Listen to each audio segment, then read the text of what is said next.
Hello everybody, welcome back to the show. I hope you're all doing well today. This is definitely the start of the live stream for the first time today. I definitely didn't do a failed attempt. Now, for those of you who are new here, I always make sure to include timestamps in the description below. For those of you watching the VOD, maybe you don't have an infinite supply of free time, you don't have 5 trillion hours to watch the whole thing, you can skip around if need be. I always try to add that as quickly as possible when I'm done streaming. I apologize if it's not done yet, by the time you're watching it. But anyways, today I'm going to be doing a challenge. That is right, everybody. And this challenge is called Try to Lose a Debate. Now, many of you are probably aware of this, but in case you're not, I've never lost a debate. Not a single time, alright? My source is just trust me, bro, alright? Just trust me. I would never lose a debate. It's never happened, so that's why it's a challenge. Now, I'm going to be honest, this is by far the most difficult challenge. Also, thank you, Mega Pistol, from 6 minutes ago, for the dollar, voice meter is stinky poo-poo. I couldn't agree more. This is in reference to the past live stream from a few minutes ago that definitely doesn't exist because everything was working perfectly the first time. I would never mess anything up. Ever. Yeah, that's right. Anyways, now apparently there's some new Nattie Forsyth stuff. But before we get into that, I need to do the thing where basically I go over here, copy the link, and go into the other thing, and then I paste the link. I'm sorry. Sorry, let me paste the new link. Alright. Now, in alright, sorry. Anyways, I hope you're all doing well today. Sorry if I get a little bit spacey because I'm sleep deprived. Very sorry about that, but I'm gonna try my best here. Anyways, for those of you who want to debate me, just join the Discord link in the description below. Raise your hand, and then I'll invite you to the live stage. Is Nattie really back? I have no idea. I don't know. Apparently, somebody made a video on her precisely 2 hours ago.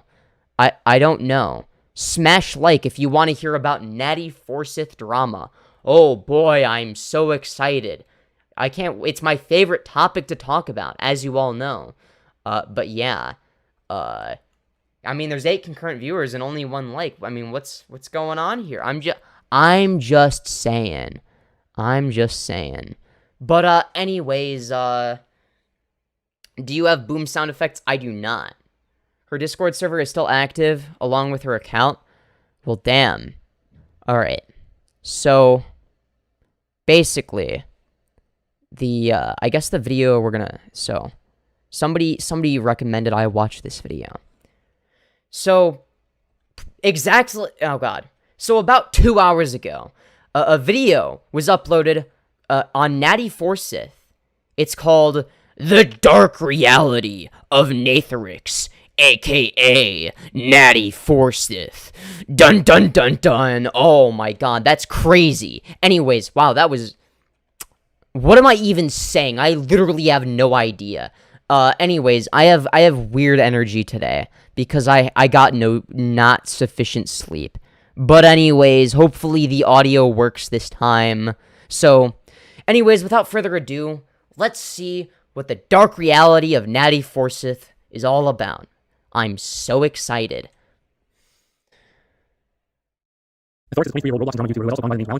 Oh wait, you guys probably don't want to watch this at 3.8 times speed. That's around where I normally watch videos on my own. Anyways, let's start. Nathorix and Nattie Forsyth. He currently goes by the name Nattie Forsyth, but for the sake of simplicity, I will be calling him Nat throughout this video.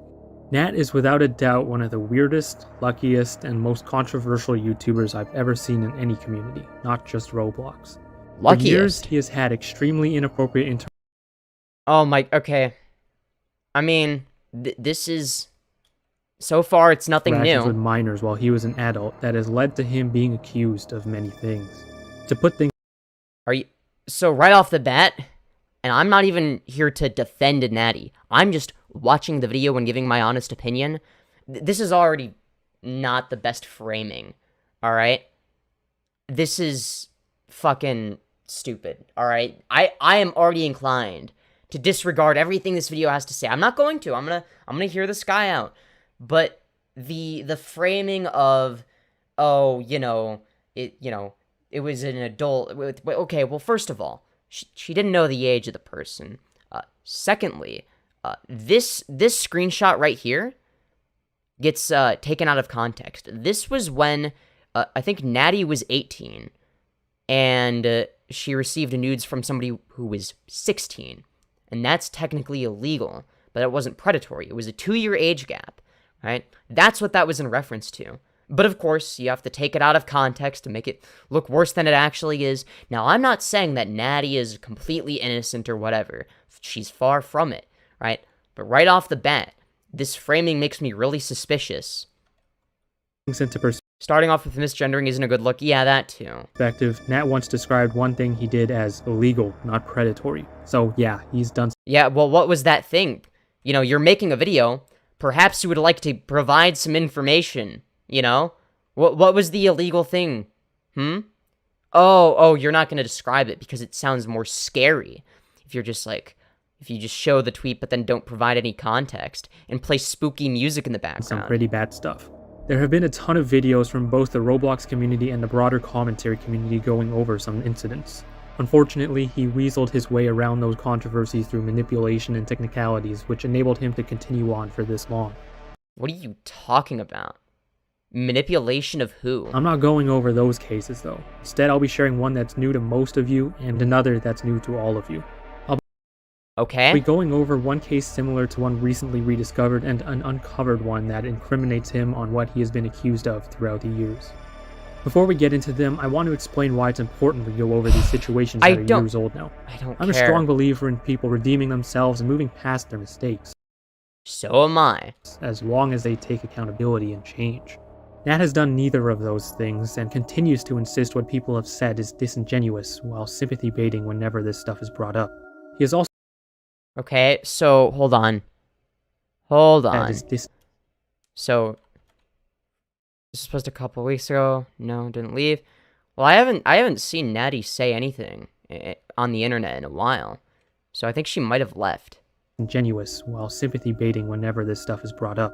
He has also continued doing bizarre things around minors, as this May he posted Nattie Forsyth sent a borderline explicit and Parlo's SFW. Okay, I don't. Alright, yeah. a lewd picture of himself in a 15+ femboy server he was a mod of. I have also heard claims that Nat had still been. Also, how long ago was that? Does it have a date attached to it? It looks like it does, but it's like really. Hold on, maybe if I turn up the. Nope, the maximum quality is 720p. I'm not even joking. Alright. Nice. Good one. I can't. Does that say 2023? Because if so, then that's bad. Wait, no, that doesn't. It couldn't be, right? I don't think. Or it's either I think it might say 2020. I can't tell because it's fucking blurry as shit. I hope it's not 2023. Femboy server he was a mod of. I have also heard claims that Nat had still been sending NSFW content to people he is fully aware are minors within the last year and a half. Also, just because Nat deleted his channel doesn't mean that this video shouldn't exist given his reputation and past behavior. He's been known to return under new aliases many times before, including Jalyn, where he pretends— Alright, what is this fucking scary-ass music, alright? This just makes me not want to take it seriously. I'm sorry, but this is just dramatic as shit. Alright, like, am I just being dumb and nitpicky here? Because this just feels so... I don't know. It doesn't feel like it's done in good faith. It just feels like somebody trying to make a video that's as dramatic and scary sounding as possible. I mean... tended to not be himself. No, you're being dumb. I don't know. I mean, maybe I'm nitpicking, but like... I don't know. This video has also been in production since before he deleted his channel, and may be the reason he deleted it in the first place. He found out I had access to one situation which he simply cannot defend, and within an hour, his channel was gone. I mean, based on how you've represented, or I guess misrepresented, some of the other stuff, from what I can tell, yeah, I don't know.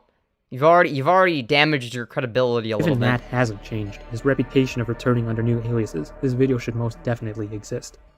The first situation we'll look at is one that's somewhat similar to the sleep stream incident that was recently rediscovered and got him in a lot of trouble.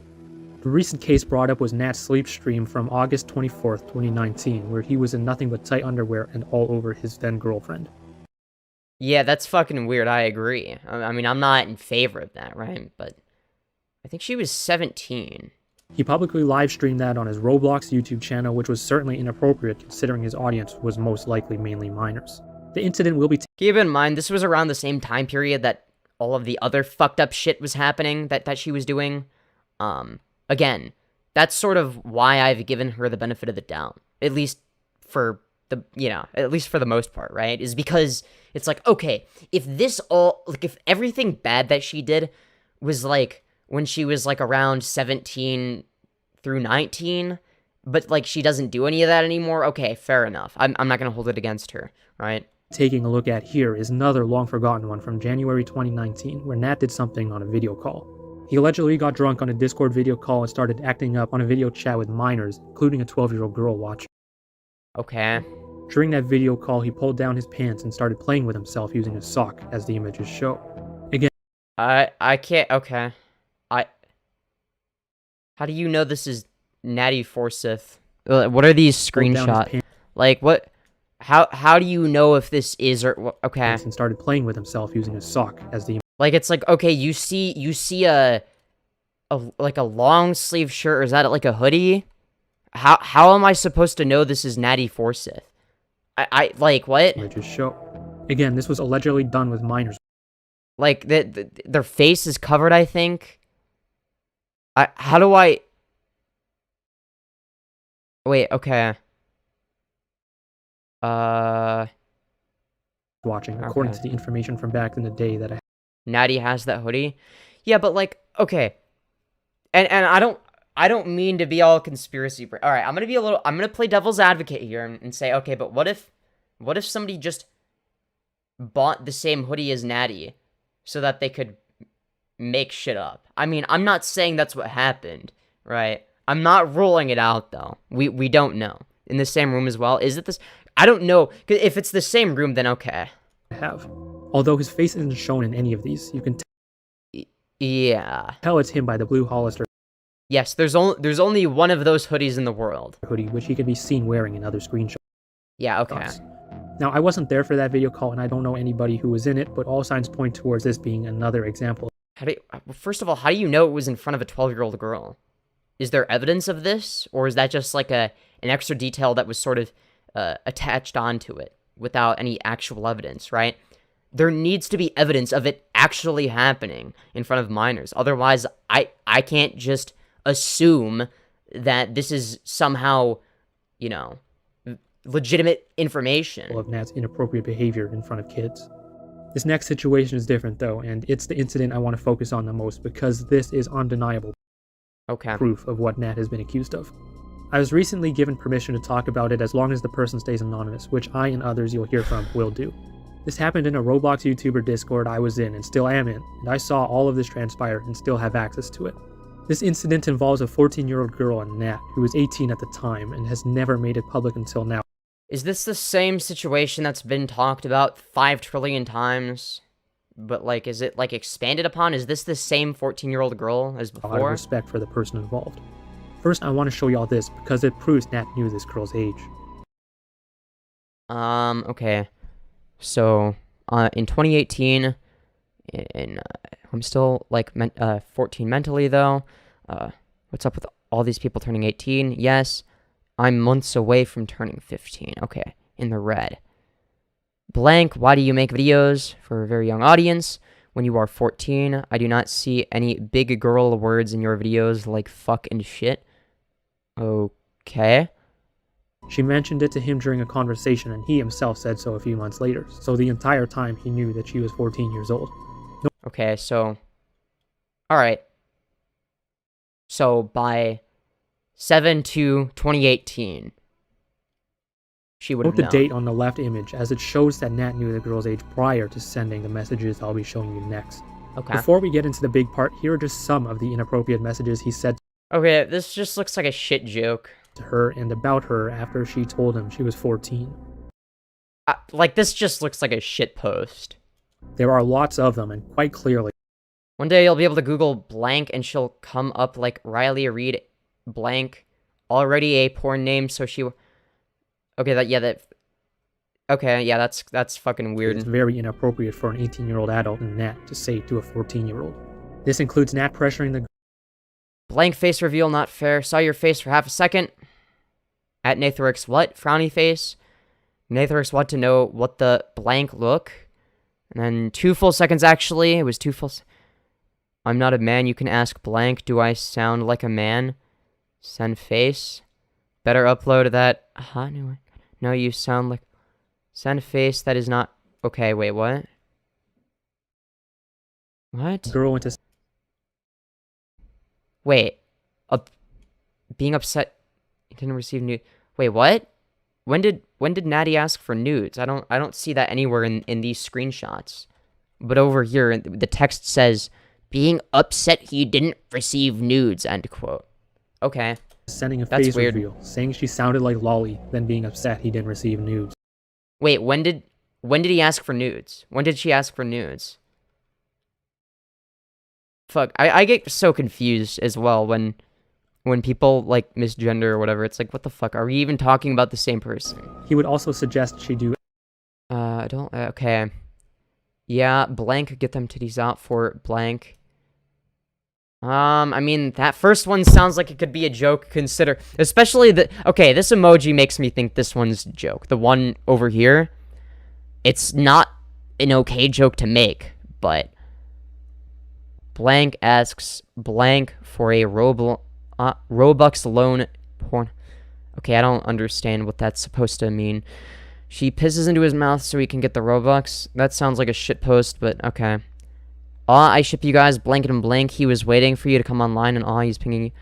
Okay, this one's kind of weird. The last one I really don't like. I don't like this last one. This last one is giving me the heebie-jeebies. The first 3 could be jokes. I don't know.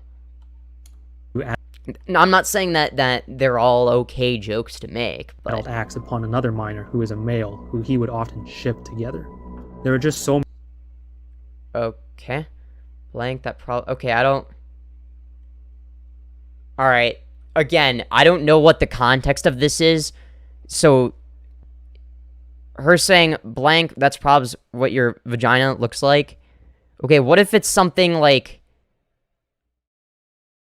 I don't know. I feel like it could be... I feel like that could be... There could be context behind that. That would just make it like a funny joke. Now... It could also be a very creepy joke.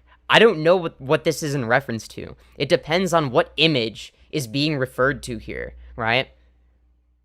Now, in the context of, okay, but what about these other creepy messages? That makes me think, okay, yikes, this is kind of cringe, right? I don't know. It could be an instance of Schrodinger's shitpost. many of these disgusting There's good chances these are faked? Yeah, maybe. What I really want to see is a screen recording of these messages. Because, like, I don't trust the person who made this. messages he knowingly sent to and said about someone he knew was 14. And keep in mind, I still have access to all of it. Okay. So, alright, if you have access to them, then you should be able to screen record them, right?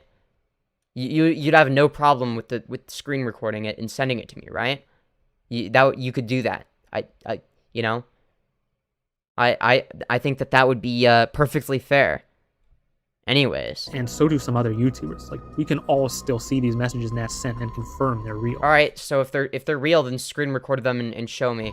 It gets worse though, because this ended up in a severe incident that I and many others can also confirm happened. Well, I'm not gonna trust your word, okay? I'm not just gonna take your word for it, so there On better be October evidence. 9th, 2018, on the same day he acknowledged this girl was 14, he did some extremely Okay. predatory and potentially illegal things.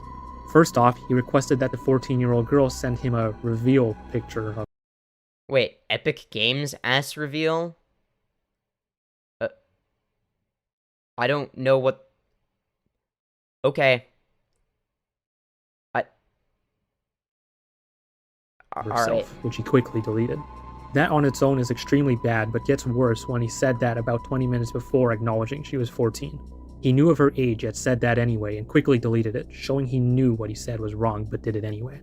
This on its own is enough to incriminate him on accusations made against him, but there's more to the situation. I don't think that a single message, right? If you're saying Epic Games ass reveal, you're probably talking about Fortnite, right? Shortly after, he said she sounded innocent and wanted her to say, I picture you saying that. You sound innocent as fuck, and I don't know what that means. Oh, I'm in a VC. Please. Smart. Okay. I don't know. I don't know if these messages are real. Maybe they are. Maybe in the they're voice not. chat. And keep in mind, he said she sounded like Lolly earlier. He began pressuring this girl into doing an ASMR session for him after she brought up the possibility of doing one. She was evidently reluctant to do the ASMR as she would just type out what Nat wanted. Okay. But Nat kept on persisting and even offered to pay for it. Eventually, she did do the ASMR in the server's voice chat, and Nat was one of the people listening to it. During the ASMR, somebody randomly moaned, and it sounded like they were pleasuring themselves to it, as there was nobody talking other than the girl. This was acknowledged after the ASMR session ended, with that 14-year-old girl making a comment on it thinking it was someone else. It was only later realized that it was, in fact, clearly Nat who was moaning after people began circulating. Okay, so how am I supposed to know? The audio clip is not the same on YouTube or wait, what? A recording of it.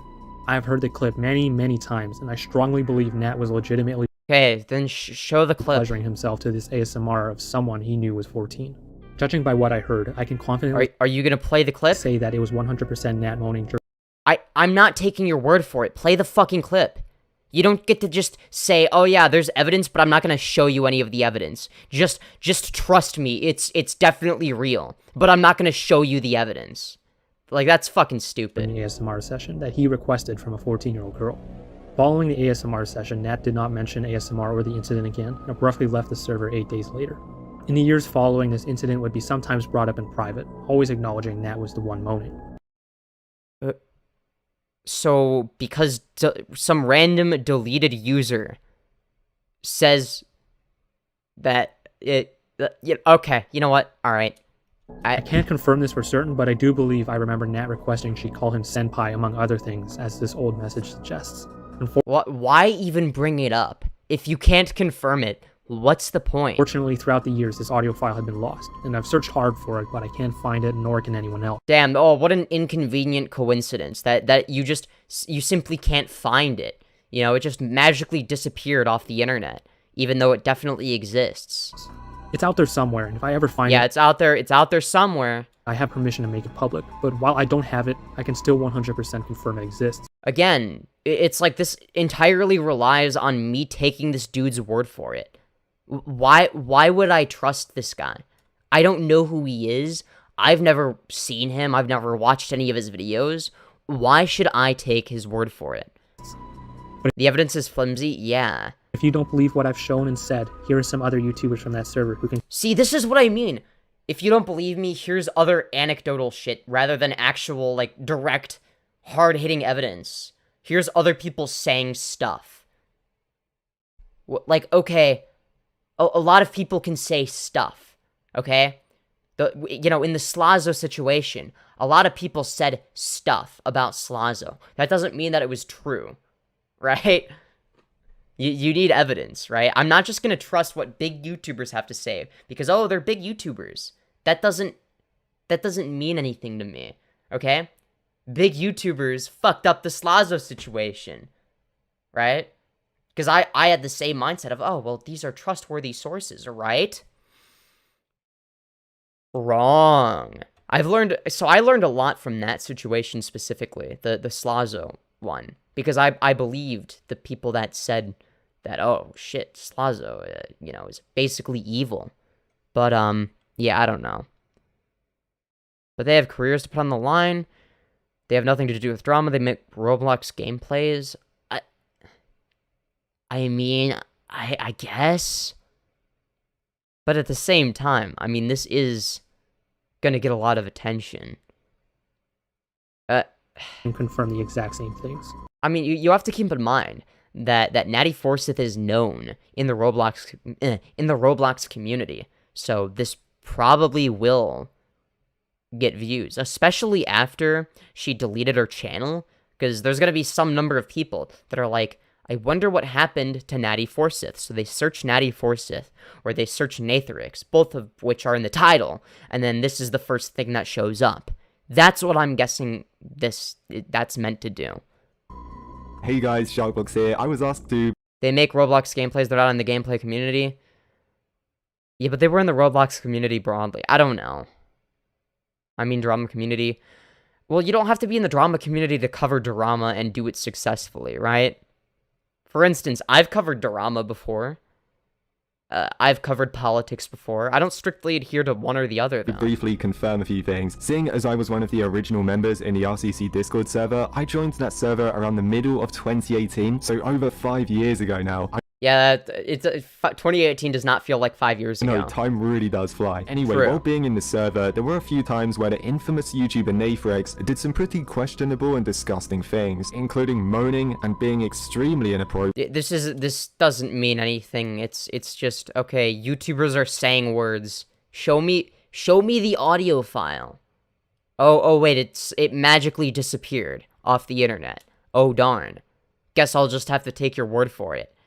Yeah, your source is basically just trust me, bro. While in a voice chat with an underage YouTuber doing ASMR. Yeah, it really is as bad as it sounds. This nathorix... I don't know, I feel like the attitude of... I understand where you're coming from, but you have this very naive mindset of, yeah, but, like, why would they lie to me? That wouldn't be very nice of them. It's like, well, you might think that there's not a good reason for them to lie to you, but they do have their reasoning, right? Because at the end of the day, this video will get views. It will be successful, right? It'll reach a wider audience, right? What happened with OJ? This is not the same as OJ Simpson. Random scrimzox Nattie Forsyth guy is one vile, manipulating scumbag who's hated and despised by almost everyone in the Roblox scene. Let's just hope he doesn't come back. Well, I don't care if somebody is hated, right? I'm hated. I was one of the people present in the voice call and Discord server when all of this was going on, and I can confirm that nathorix was acting weird and moaning in the voice call during the ASMR incident. Additionally, I can also confirm that they sent some very weird messages in the Discord server in general, outside of just that incident. I don't know. This is like... This evidence just isn't strong enough for me. I'm not sold. I'm not sold on the premise. There's no screen recordings that refresh and, show the profile to prove that it's the same person. There's no clip of the audio of her supposedly moaning, let alone moaning in that specific VC. I don't know. I need to see stronger evidence of this, right? Nattie's already back on the internet under a new username. That's all. Goodbye. Wait, really? Huh.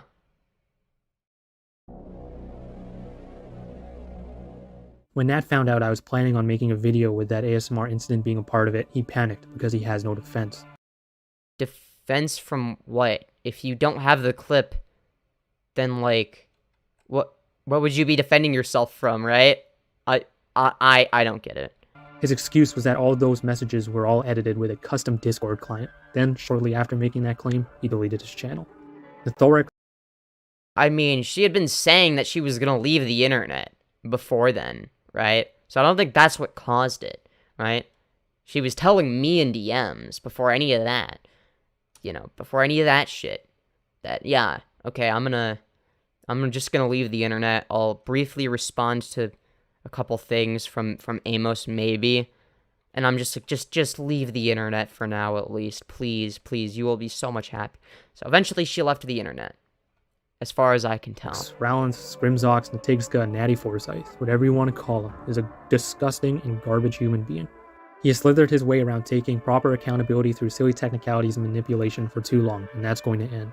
What he did to this 14-year-old shows he knew the age of the... Again, I need to see screen recordings, okay?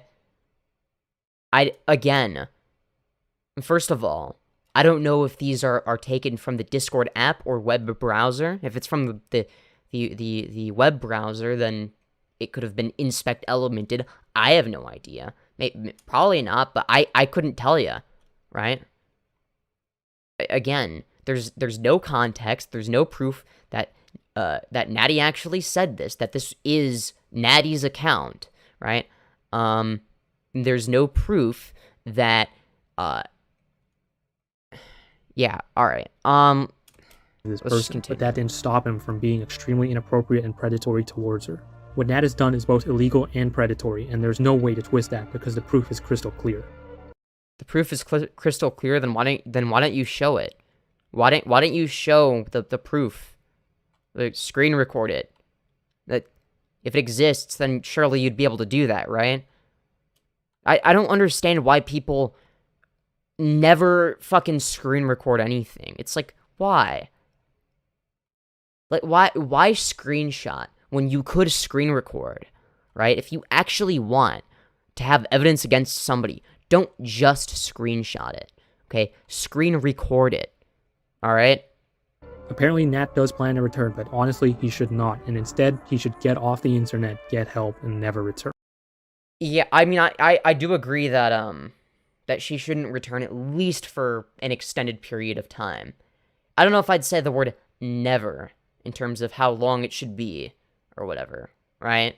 But at least a year. Hopefully multiple years, right? But after multiple years, right, of therapy and whatnot, I mean, I don't know. I'm all for second and third chances. Unfortunately, you do know that every debate will be about Nattie because of this now? I don't care.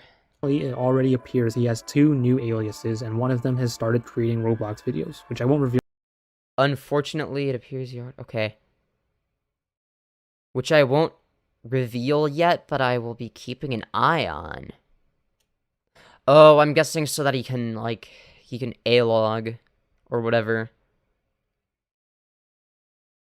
But, or something. Wait, no, because Nattie would know this video exists. I guarantee you. Like, if she's back on the internet, she's going to see this. So it's not that. But, okay. Reveal yet, but will be keeping an eye on. But in reality, he should not return under another unannounced and secret alias like Jalyn. He should just leave and never come back. I don't like the word never. I think don't come back for like a really long extended period of time would be much better. I don't know. Nathorix, also known as Nattie Forsyth, is a manipulator, a degenerate, and a predator who... I mean, I agree with one of those things. Degenerate, yeah. hopefully will never return. Yeah, I don't know. I have additional information and testimonies about Nat, for the privacy and safety of those affected with the stories will... See, it's like, what's the point of putting this here? This doesn't mean anything. I have additional information, but I'm not going to give any of it to you. Okay, then just don't say anything. Again, I don't know. Nat isn't a dangerous... Yeah, exactly. She isn't a dangerous person. She's an idiot. Like, I don't know. It's like, she's being painted as, like, this master manipulator. She's not a master manipulator. She's just dumb. I'm sorry. They're acting like Nat is Jeffrey Epstein. Why can't people come forward? Yeah. It's like they're acting like she's some evil, manipulative mastermind. I don't think that she is. Right? Like, whatever. If she was, then I don't think that she would have this reputation, right? Because she would have, if she was actually good at manipulating people, then it would probably be the case that that people would have been manipulated, right? But clearly people aren't manipulated because people still hate her. So bloxatron, I don't know. The new podcast drops tomorrow. Oh, hell yeah. Let's go. But yeah. They all think of themselves as a Neuer internet detective. It's like, look, I'm not even here to defend Nattie necessarily. I don't think that, you know, she should be on the internet, at least not for a while. I don't even want her to be on new accounts with new aliases. I think she should wait at least a year and get some serious help before, you know. I don't think that she's like in a dire living situation or anything. You know. Nattie should log off. Yeah, she should log off, but I don't think that, but like again, I don't think it justifies, you know, treating really flimsy evidence as if it's fact, as if it's matter of fact, right? Now, let's say that the evidence is true, right? And that this person is telling the truth. Okay, well, that might be good for this situation, but one, we would have no way of knowing that, and two, that would set a dangerous precedent, because if that is our standard of evidence, right, and we apply that standard of evidence to other situations, then eventually we're gonna inevitably end up, you know, falsely accusing somebody. We're gonna end up with another Slazo situation. It will be inevitable as an outcome, right?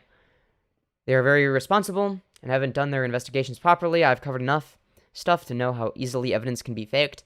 Yeah, it's like people have faked screenshots of me, and then I ask them for a screen recording, and they can never provide one because the messages don't actually exist, right? Fuck, even people that hated me ended up disavowing it. It's like, goddamn. But yeah, no. Either way, I'm disappointed. I was hoping for some hard-hitting evidence. We didn't really get any. It was very lackluster in terms of how strong the evidence is. All right, Marge Simpson, you have been invited to speak. Congratulations. Or, oh, your hand was up. So that was why I invited you. Yeah, hold on. I don't know why you didn't accept the invite. Okay, your hand is up again. All right, hello. Ah, shit, the audio's fucked. 1 second. I think this I can fix without restarting the thing. It will be this one, right? I only came to say hola, senor. What? Hola. Hola, señor. I only came up to say hi. Hello.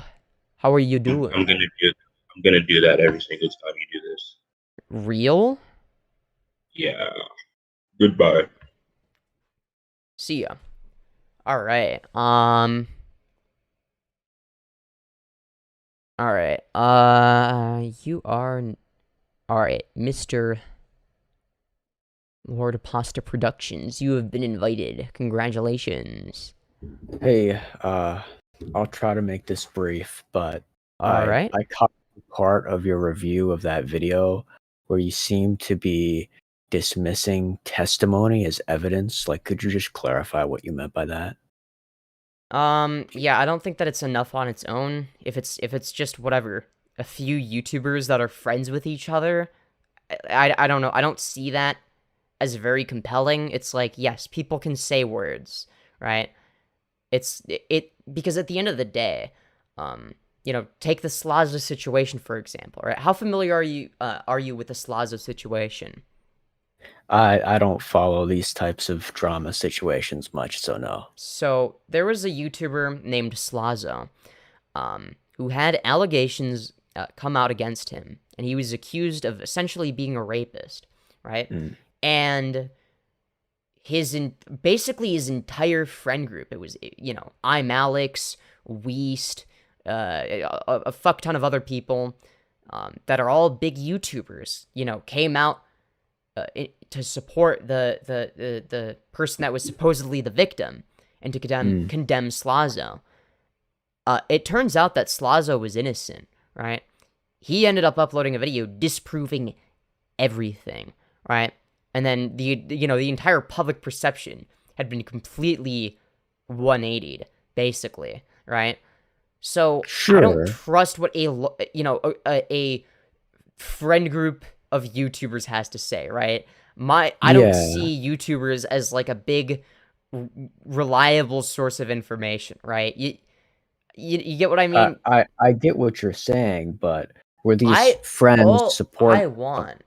All I want is to see some sort of screen recording or audio file that proves that this shit is real, right? That's all I want, right? Okay, Otherwise, yeah, I'm not gonna, because again, we have to have some sort of standard of evidence, right? It can't be something where it's easy to fake.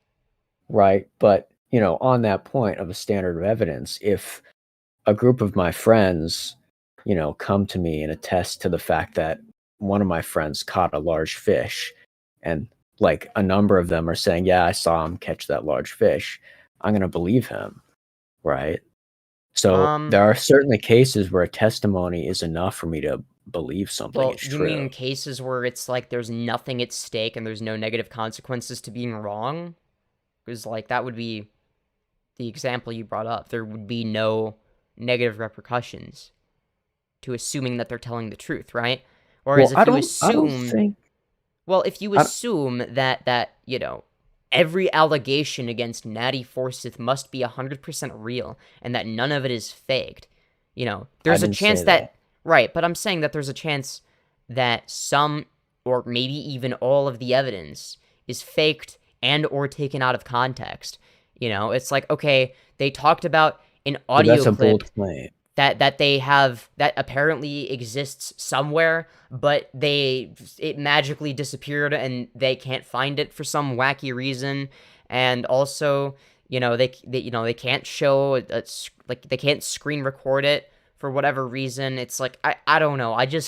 I'm just hesitant to trust it, right? It's not enough for me. But returning to what you said about the, I think, Slazo situation you had mentioned. Yeah. You had said that individuals were coming forward in support of a quote-unquote victim. Correct. Were these individuals giving testimony towards a specific piece of evidence? I guess they were just backing up the so that's so-called they were backing up the so-called evidence. How so? By saying that, oh my god, I can't believe that Slazo would do this to you. I'm so sorry. I'm so sorry you had to experience this. Basically, all of them were collectively, treating it as if it was, like a legitimate thing, right? So I'm gonna repeat back to you what I think that you're saying, just to make sure I understand it. You are saying that these individuals, upon hearing this accusation, were like, "Oh my goodness, I am now in support of the victim." That's all you're saying? Wait, hold on. They were condemning Slazo as well. They were saying I can't believe that Slazo would do this, and then pointing to what the and again, these were people that were friends with Slazo, right? So they would supposedly have way more credibility, Okay, but if you look at what you said they did in that situation, and then returning to what I saw in the video, I saw individuals giving testimony towards something they witnessed. Right? That's very different. Okay, so Can you see how that's I can different? see that yeah, there's like a tiny difference there, but at the end of the It's not a day, tiny difference. I don't trust what YouTubers that are friends with each other have to say, right? It's like for Yeah, but all we know, hold on, for all we know, the person making the video could have been like, "Yo, can you just like say that you saw this happen? It happened, but like I don't have evidence, but I really want people to know this information. So if you could just like testify, right? And you know, there's a chance that that happened. I have no idea, right? Like there's no way for me to know. I don't know what goes on behind the scenes with these people. Yeah, I There's mean, no way I could, right? So I can't just take their word for it, right? I can't just take their word for it, right? Okay, but I don't understand what is unique about this situation that differentiates it from, you know, a lot of other situations where we do accept testimony, right? And I don't, you know, I don't necessarily agree with your Because characterization hold on, of there's a financial incentive for them to lie. You know that, right? There's a financial incentive for them to lie, to mischaracterize, to take things out of context, and hell, even to make things up, right? There is a Sure. financial incentive there. Because at the end of the day, a video like this is, you know, has a lot of potential to reach a wide audience and get a lot of views, right? Yeah, but I can just, you know, with the fishing analogy, say maybe, you know, these people run a business where they sell fish. Does that mean that we should disbelieve their claim about catching a big fish just because of that? Uh, no, because there's nothing at stake. There's nothing to lose. Nothing is on the line, right? So again, if you believe the claim that they caught a big fish and it turns out to be false, okay, who gives a shit, right? It's like it doesn't mean anything, right? But if somebody is accused of something really serious, like being a predator and acting predatory towards minors, right? And it turns out it's false, but you've been treating it as if it is concretely true, then that's going to have negative repercussions, right? That's the difference. That's sort of the symmetry breaker there. Yeah, but you know, that's a totally different argument. Obviously, I'm No, probably just it's going to step away from that yeah. because there's a Well, big, you know, when we're talking about someone who's accused of being predatory, you know, obviously there's a big case to be made that, you know, on the flip side of that, letting this person continue to go on and potentially harm other people is the greater harm. People argue about that. But I'm just here to discuss, well, I you know, your believe specific claim about I'm testimony.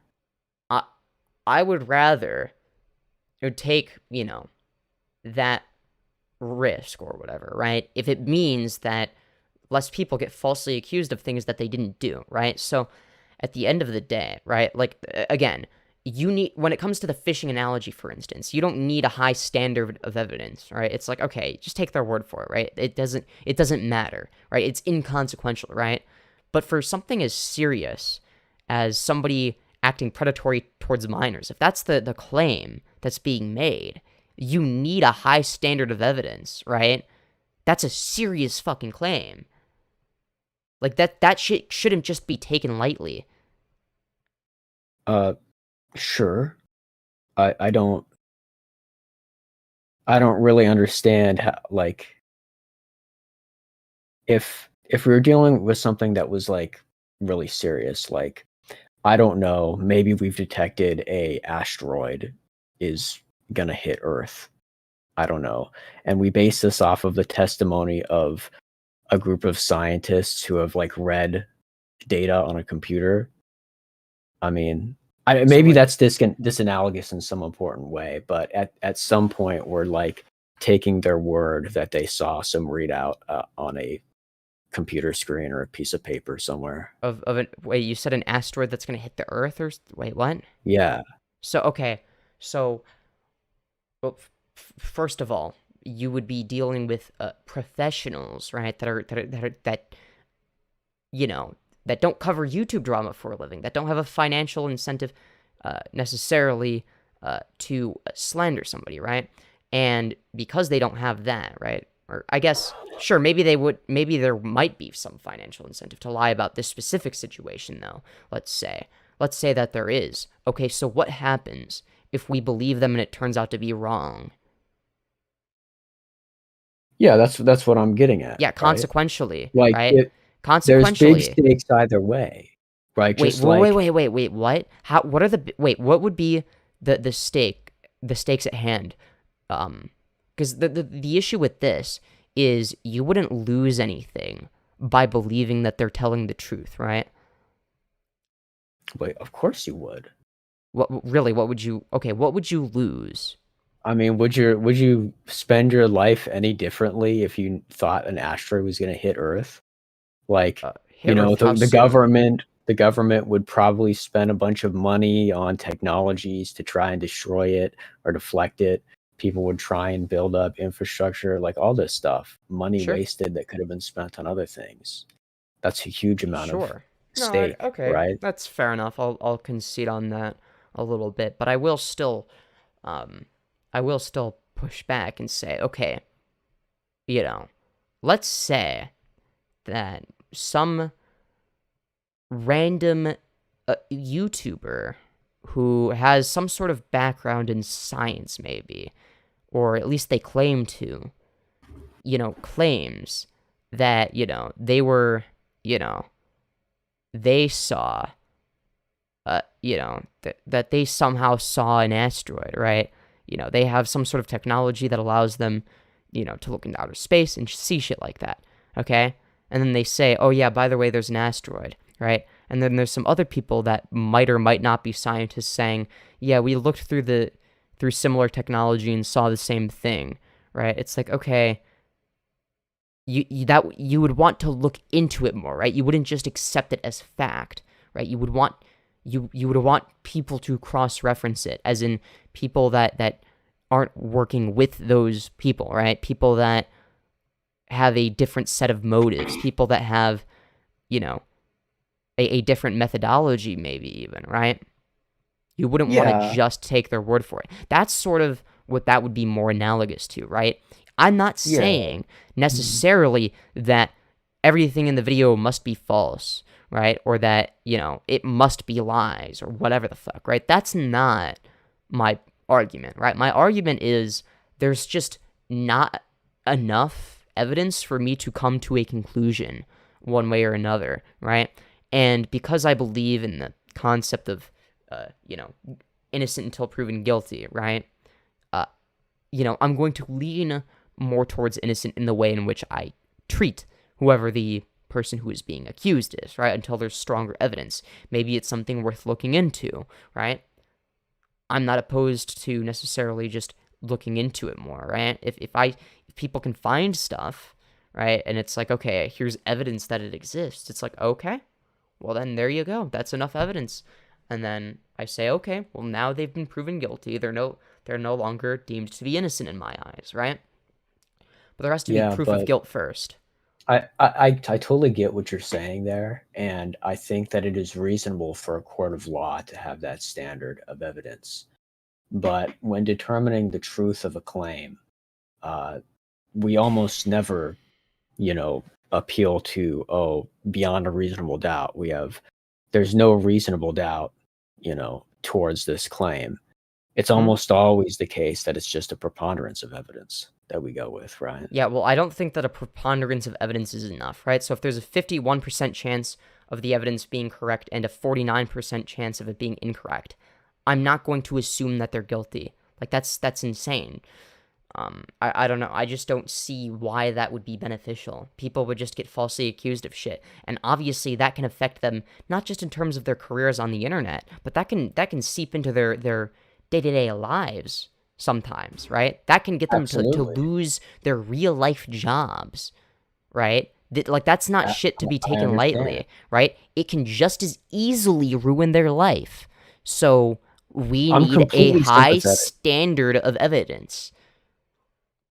Well, yes, I guess, in a certain sense. Like, we need a healthy standard of evidence. We need a, non-disturbed standard of evidence, I guess I would say. We don't necessarily need an arbitrarily high standard of evidence, because there are consequences for not believing things, just as there are consequences for believing things. And I want Yeah, something I want well, to say, and then I'll step down because I think I've made my point.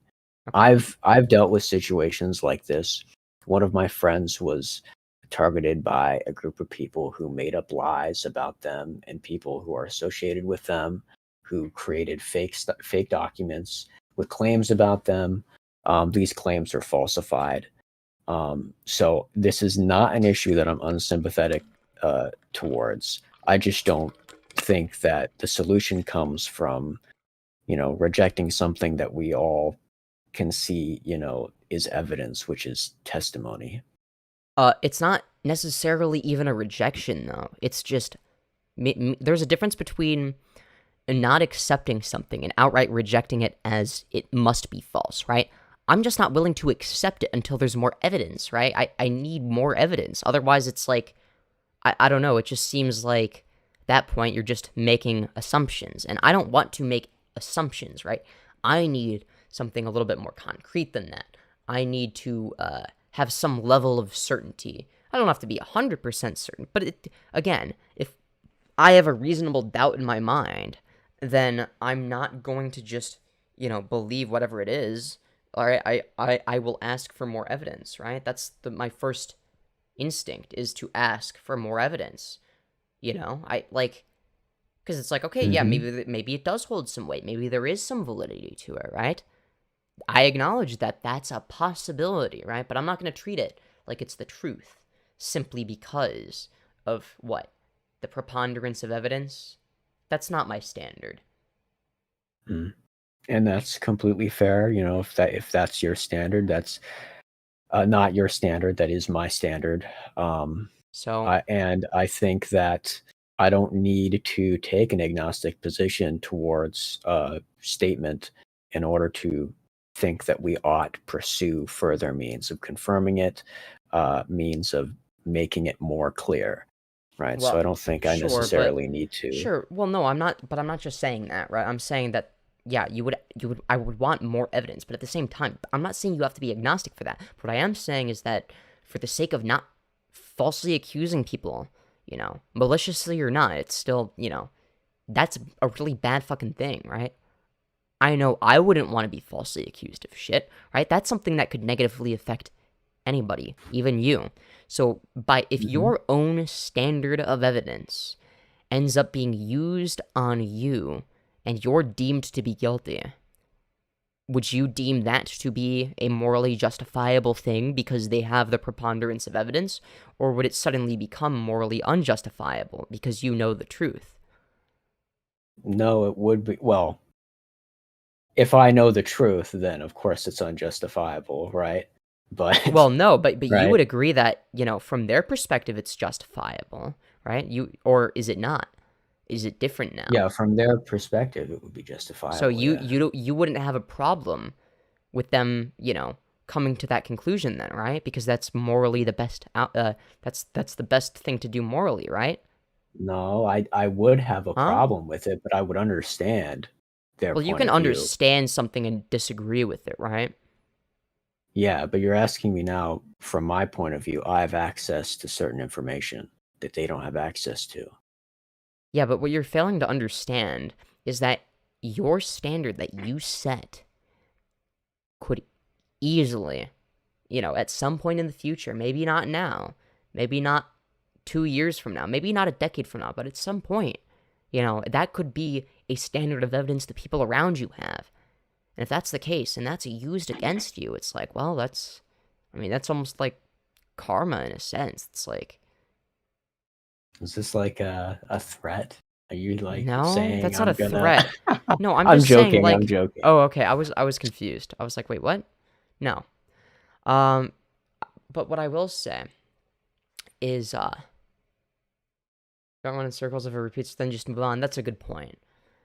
Yeah, I don't know. Anyways, check DMs. It's super important. All right, I'll move you back to the audience. Well, thank you for coming on. I appreciate you sharing your perspective, and have a nice day. Peace. All right. Hold on. Oh my god, my camera's so laggy.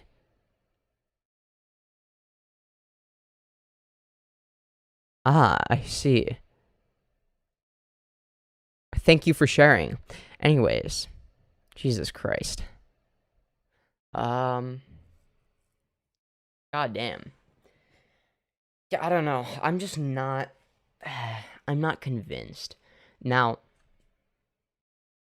I think that I'm more convinced now that, okay, maybe, like, than I would have been, say, I don't know, a month or two ago. That, okay, maybe Nattie is, like, a genuinely bad person, right? Now, someone can be a bad person without being irredeemable, right? That's sort of where I'm starting to lean, right? It's like, okay, maybe sure, yeah, she's a bad person, but, you know, mainly due to her actions, right? That doesn't make her irredeemable, right? But, yeah, I don't know. It's like, I have to see a lot of evidence before I conclude something. Strongest 2016 Jeep Wrangler owner, true. Very true. Yeah. Oh, man. That was something else entirely. I wish my camera wasn't lagging. It's annoying that it does this. It's like, why? It's not even overheating. It's just broken. It's like, maybe my computer's overheating. It doesn't feel like it is, though. I mean, it's a little bit warm, but, like, it shouldn't be. It shouldn't be, like, broken like this. What the fuck? I don't care about Nat. She was never my friend, so it could go either way. No, that's fair. I mean, obviously I'm going to have some sort of, like, bias or predisposition, right? It's like, okay, you know, if I'm friends or at least used to be friends with someone, I'm going to be biased in favor of them, right? But I think that it's good. Like, let's say that, okay, maybe I'm wrong, for instance. It's still good to have somebody like me who, if nothing else, can at least play devil's advocate so that you're not just getting one side, right? You should be able to get both sides and then come to your own conclusion, right? And I think that that's an important thing. It's important to intellectual honesty. It's important for arriving at truth, and it's important for growing and improving as people. Have you looked into her coming back to the internet? She's already defending herself in the third person and trying to hit... Okay, wait. I heard that apparently she has, like, new channels or something. What are they? Look at OJ. Is he innocent just because the evidence... Okay, wait, what? I don't know much about the OJ Simpson case, so I wouldn't be able to use that analogy. Hit up Jalyn. Alright, yeah, Jalyn, if you're watching this, feel free. It's bloxatron or something? Okay. Bloxatron. Bloxatron. Alright, let's see here. Okay, 27 subscribers. Are you sure it's this person? Bloxatron with 27 subs. When was the, It was created September 21st, 2023, so pretty recently. That's it? There's no way. This channel is tiny. I mean, I guess that happens when... okay, well, the view to sub ratio is good. It's better than my view to sub ratio whenever I make a new account, so maybe it is Nattie. She obviously knows how to get more views than me. Okay. Does she use her voice in these? Least submissive Cardi hater Ayo, what? What are you saying? Alright, let's see here. Recently. Two Mad versus Kaneko Kitten. Wait, what the fuck? Why is it... How does it have 1.5k likes, but 509 views? What? And 20 comments. Wait, what? Huh? I'm refreshing. Recently, the YouTuber 2Mad put out this How is this possible? Could be a glitch. YouTube limits views on new channels and weird fucky shit. Yeah, but I don't know. There's only 20 comments though. There's only 20 comments. That's really suspect. That's weird. Like, 20 comments and the pinned comment has 3 likes. There's no way. There's no fucking way. Absolutely zero possibility. This is not right. And most of the comments are... I don't think they would be. Also, getting 1.5k views within under a week even would be insane for a channel that's like made the other day, let alone 1.5k likes, because then that would mean that it would have to have like whatever, probably over 10k views, right? That's fucking insane. Even I can't do that. That's yeah. Like, I get good view to sub ratio for my videos, but I think it's a bot. I think it's like botting. Alright, anyways, let's see. Is this really her? I don't know. Post about the Roblox YouTuber Kaneko Kitten on X, formerly known as Twitter. The post appears to be It sounds like AI. making fun of the video that was posted. However, this probably looks like nothing much at all if you're unaware of the context. For some background, 2Mad is a creator who has had some serious allegations of abuse. He has not been taking these allegations seriously at all, and refuses to actually make any kind Why is... Okay, what is this editing? Why is this face on screen for such a long period of time? serious response to the situation whatsoever.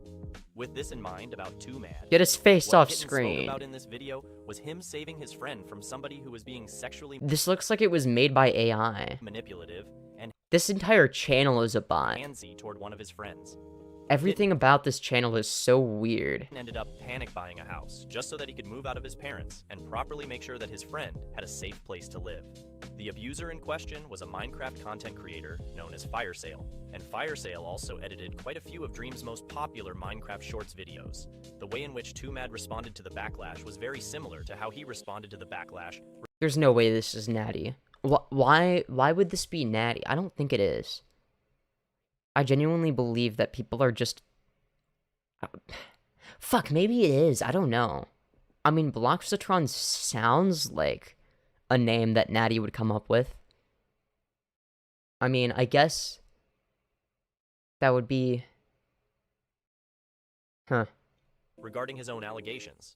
Assuming his allegations turn out to be untrue, downplaying his own allegations may have been seen as more acceptable if he didn't make a post like this about a situation which objectively did take place, and then proceeded to not give a shit after being informed of the nature of Kitten's video. I personally believe that 2Mad continues to behave erratically either due to one of two things, that being an addiction to clout or poor mental health, in which case I hope he gets the help he desperately needs. Thanks for watching our video. Make sure to subscribe. I mean, this could be Nattie. I don't know. But they defended themselves in the third person on Twitter. Maybe it's a psyop. This could be like... I don't know. Started trying to befriend Jalyn while trying to be a different person. Okay. If bloxatron starts trying to befriend me, then we'll know, okay, it's probably Nattie. Look it up, retardios. Look up what? Oh, on Twitter? Or X, as you like to call it. Subscribe for more Roblox news and drama content, and I'll see you in the next video. This could be her. I don't know. I don't know why Nattie would... Maybe Nattie like-botted it because it got 63 dislikes, and maybe it got ratioed. Because 63 dislikes is a lot for a 500 view video, and it probably had less. I don't know, I couldn't tell ya. Alright, let me go on Twitter. Oh my god, my account is suspended. Hold on. Let me go on my non-suspended account. Alright, bloxatron. Okay. Alright, I guess I'll follow them. This is... Okay, they've got 88 tweets. What is this? This is really weird. Okay, let's go to... Parlo ruined my reputation for the Roblox community. Doesn't matter anymore, blah, blah, blah. This is a detective? Okay, wait, what? Alright, so this is about Nattie Forsyth stuff. Alright, let me put on my reading glasses. Why does he got spaghetti hair? Who, me? I don't know, man. Why do I? My hair's built different, okay? Alright, here's what it says. So this person says, can you tweet that Nattie Forsyth is a child predator if you are not Nattie Forsyth? And then the response is, I don't think they are based on what I've seen covered in videos. They're definitely weird, though, at the very least. It's kind of funny how I say he was 19 instead of 18 in a reply, and suddenly I'm Nattie Foreskin. Interesting. I mean, I don't know. Maybe it's Nattie Forsyth using he, him pronouns while describing herself because she wants to make it less obvious, but I don't know. Word, but I don't talk because I don't want people in my class fighting my So, use TTS till it grows to something? This is suspect. This right here. The I won't VC. Because I don't want people in my class. No one in their class is gonna find their channel. That's not gonna happen. And if they do, then you'll already be famous by then. Right? And if it's just your voice, then it's gonna be the case that even if a classmate does hear it, it probably won't even occur to them that it's you. Unless you have like a very specific way of speaking. Or something. Alright. I'm not Nattie Forsyth? Okay. Didn't you try to kidnap... Wait, what? Alright. Okay, I couldn't tell ya.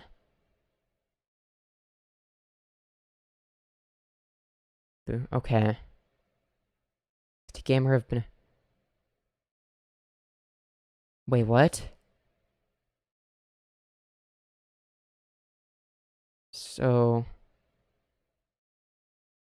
Okay, this is interesting. Nattie Forsyth, I'm a huge fan, but he literally streamed in his underwear? Okay, if this is Nattie Forsyth, that's kind of smart. To, like, disavow her past actions, to, like, be like, well, Nattie Forsyth wouldn't say this.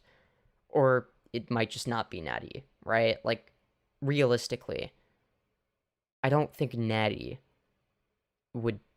I don't know, maybe... Wait, hold on. Invite to speak. Congratulation. Singular congratulation. What is the evidence other than it sounds like them? Well, it doesn't sound like them. It's an AI voice. Hello. All right. Hello. So I'm like 99% sure that this is Nattie. I mean, first of all, when we last spoke, I told them, I said, make an AI channel. Just make an AI channel. If you're gonna do anything, just do that. Seems like they took that advice. Yeah, I don't know. I mean, it does feel like it's something Nattie would do.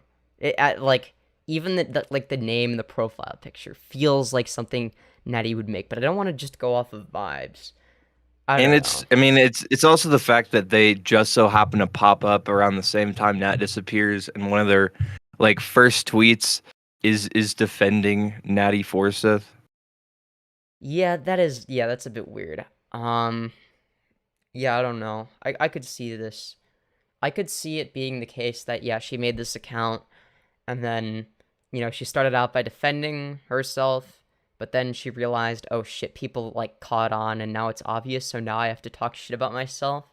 Be like, no, I was just saying like, okay, this is the only thing I disagree with, but fuck Nattie Forsyth type of thing, right? Yeah. I don't know. I mean, ultimately, um, I I don't know. It could be Nattie. It does feel like something she might do, but I don't I have mean, enough it's evidence.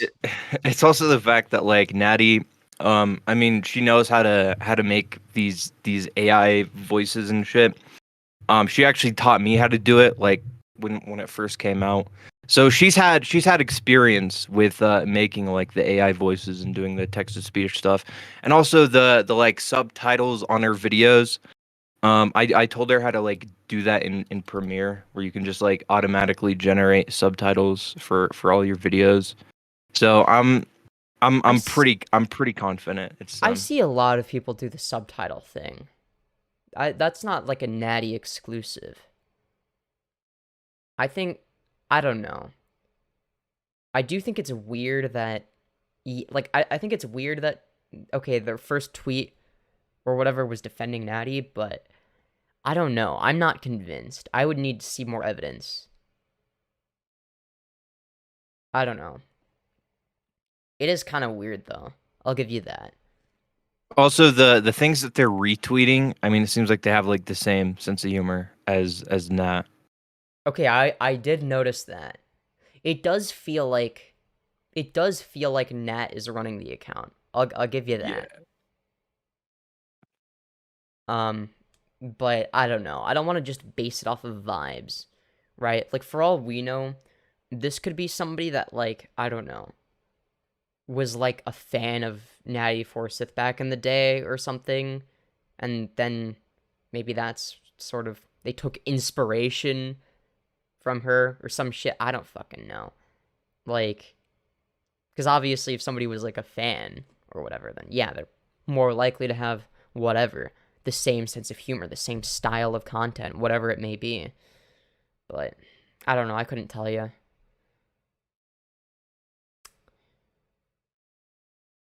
I do think it's weird that they won't go in a Discord VC with anyone or reveal their actual voice.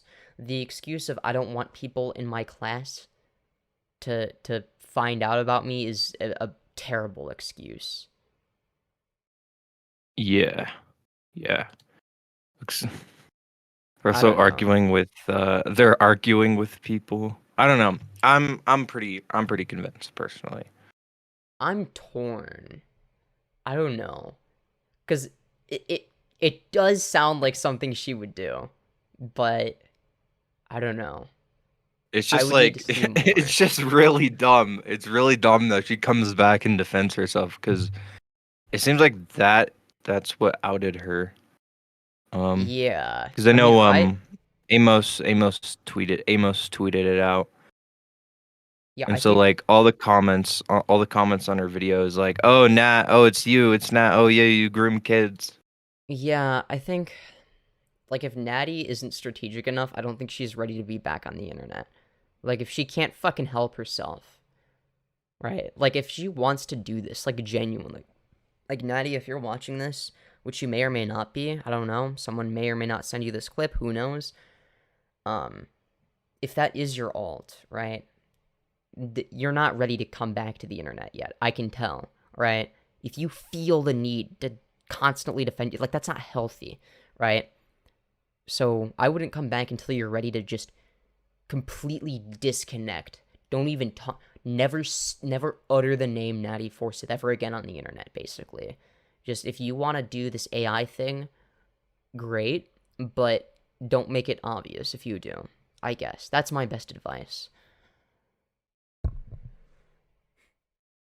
Yeah, I don't know. it was pretty dumb to like return like a few days after deleting all your shit.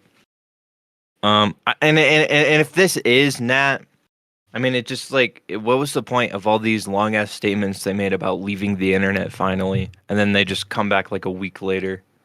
See, it would make sense sort of if like okay, they came back but like they were really like good about not making it obvious and they didn't mention any previous drama they had been in.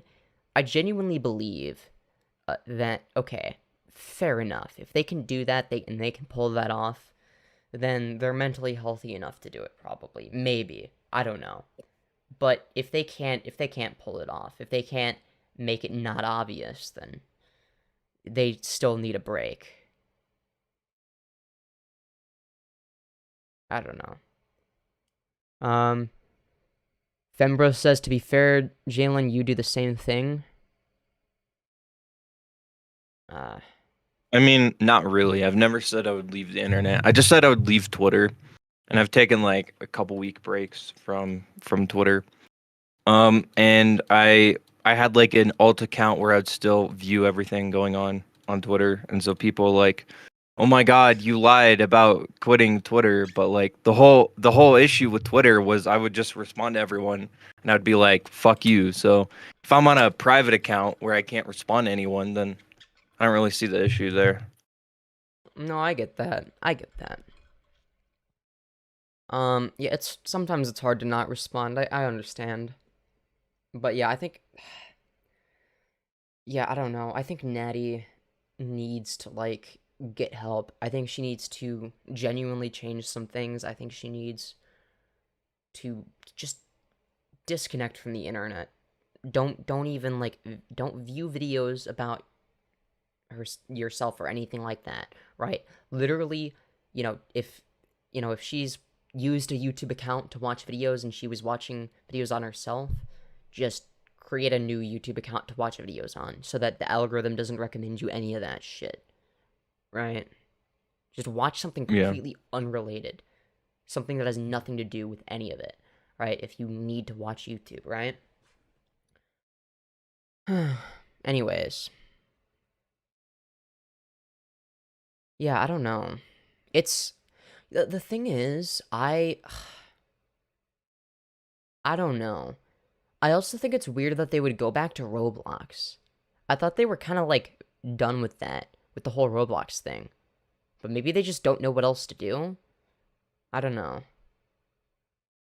Maybe they're just going back to what they think is successful or whatever. It's like, okay, when she did Roblox shit before any of the controversy, she was successful, right? And then after the controversy, especially with all the commentary YouTube shit, it's like, okay, well then everything went to shit, right? So maybe that's why. I don't know. I couldn't tell you. Well, I mean, it's pretty easy. It's pretty easy to blow up in the fucking Roblox commentary scene because there's not very many Roblox commentary YouTubers. They're not very organized, and there's shit tons of drama that happen within that community. And one of the biggest Yeah. channels was Parlo, and for the longest time he himself was just like text to speech, and he got like hundreds of thousands of subs using See, text to speech. I've been considering doing the Minecraft equivalent of this, specifically Minecraft Bedrock, right? Because I was in the Minecraft Bedrock PvP community, so I know all sorts of shit and all sorts of lore that nobody else knows or that most people don't know. And, I was thinking, okay, maybe I, talk about a situation, or some situations involving specific individuals from that community, but describing it in a way that makes it interesting to anybody, right? It doesn't matter that nobody knows who this person is, let's say, outside of the community, right? It's sort of like, didn't MRAW make a video about some dude named Sonic OO? It's like, well, nobody knew who the Sonic OO person was, right? But it's like, you could still make a video about that and reach a wider audience. You know what I mean? So that's what I've been thinking of doing, something like that. Yeah, that might be a decent idea. Like there's like this dude, this guy named Radix Galanter YT, and he's basically he is, and I don't use this term lightly. I don't use it all willy-nilly like some other people, right? He is genuinely the biggest lolcow of the Minecraft Pocket Edition PvP community. I'm not kidding. Now, there have been some not so very good accusations against this person. I remember seeing them a while ago. I'm like, okay, this seems like this person is guilty, especially when he made his response video. But I'd have to look at it again to verify. And I don't know, he might have deleted the video. I don't know. He's extremely stupid, though. That's the thing. So it's like, I don't know. Like, he may just, like, for all we know, it could be, like, whatever. Like, completely mischaracterized, but then he just makes himself look worse because he's an idiot. But yeah, no, I'm thinking of, like, doing some research on that. Finding some evidence and then coming to a conclusion. Like, is it right for these people in the community to label him as a pedophile, basically? Is there sufficient evidence of that? Or is he just like a weirdo degen that should be made fun of and bullied, but not accused of something that serious? You know? I don't know. That's what I've been thinking of doing. I think that, like, I don't know. I think that the PvP community would, like, they would die for that. They would die for that shit. I swear. That would be, like, that video. Like, if I made a video essay on Rabix Galanter, that video would be fucking huge in the MCPE community. Like, everybody would know about it. Literally everybody. Because no one else has made video essays about that kind of shit for MCPE. Well, the only issue though is like the Bedrock community is pretty niche. I mean, even now Yes. I've seen a couple blow up in the like Bedrock community, but the biggest like Bedrock commentator that I know of is Pocket, and he gets like 2K, 2000 a video, which Is like what I get. decent. But yeah, That's like what I get, yeah. I mean, maybe a little bit more. I mean, yeah, that's the thing. I'm thinking of like, okay, but like I could make the video interesting to like a wider audience. You know what I mean? Like, it doesn't have to be something that only people that know MCPE lore watch, right? Because that would be too niche, right? But if I title it something like whatever, Rabix Galanter YT dash the biggest lol, or something about how he's either, how we became the biggest lol cow in MCPE, or maybe I remove his name or add it to the end in parentheses, or maybe, and then in the thumbnail it's his face, and then next to it says, it's like whatever, it's like a Turkey Tom style thumbnail where it's like whatever. Yeah, you could title it something like pedo lol cow degenerate or so. I don't fucking know. Yeah, title it something like Minecraft Bedrock's like most dangerous predator, or Minecraft Bedrock's most insane player, something like that. Yeah, well, I wouldn't say he's dangerous unless I was making a satirical piece. If I make a satirical hit piece, I would definitely say that. He is the opposite of danger. He's not dangerous. Like, he's just like a lol cow. Like, he's like Chris Chan level almost. Like, that's how bad it is, like, genuinely. Anyways, I don't know. I don't know. Like, it could be the case that, okay, I look for evidence and then it's like I don't find anything and it's like a dead end. Like, if like all of it's gone or something, but I know a lot of people in that community, and I guarantee you, like, there's definitely a lot of people that will have shit on him. I guarantee it. Like, there's absolutely people that A-log at this dude. Like 100 million%. There's no way there isn't. I don't know. But yeah. If nothing else, it would be good comedy, you know? If I don't find anything, I'll just make like a comedic masterpiece. I don't know. Why does he look like Asian? I look like Asian Sneeko? I didn't know that.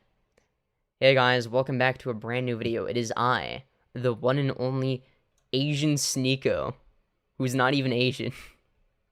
Or maybe I am. Least feminine Sneeko fan. Well, I'm not a Sneeko fan, but also true.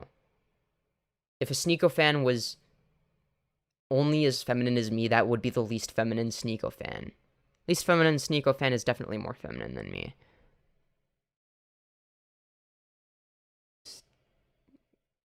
Why is everybody why?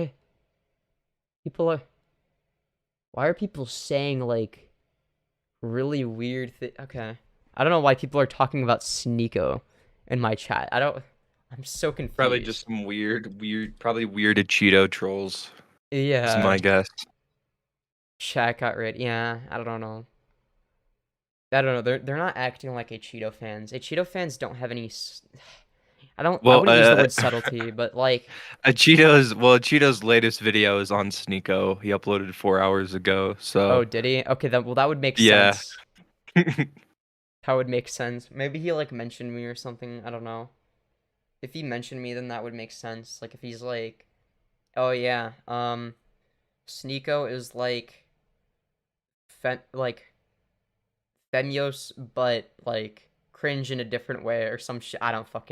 I'm grasping at straws. Holy shit. I don't know. See, every time I say I'm gonna pivot my style of content, I just don't upload.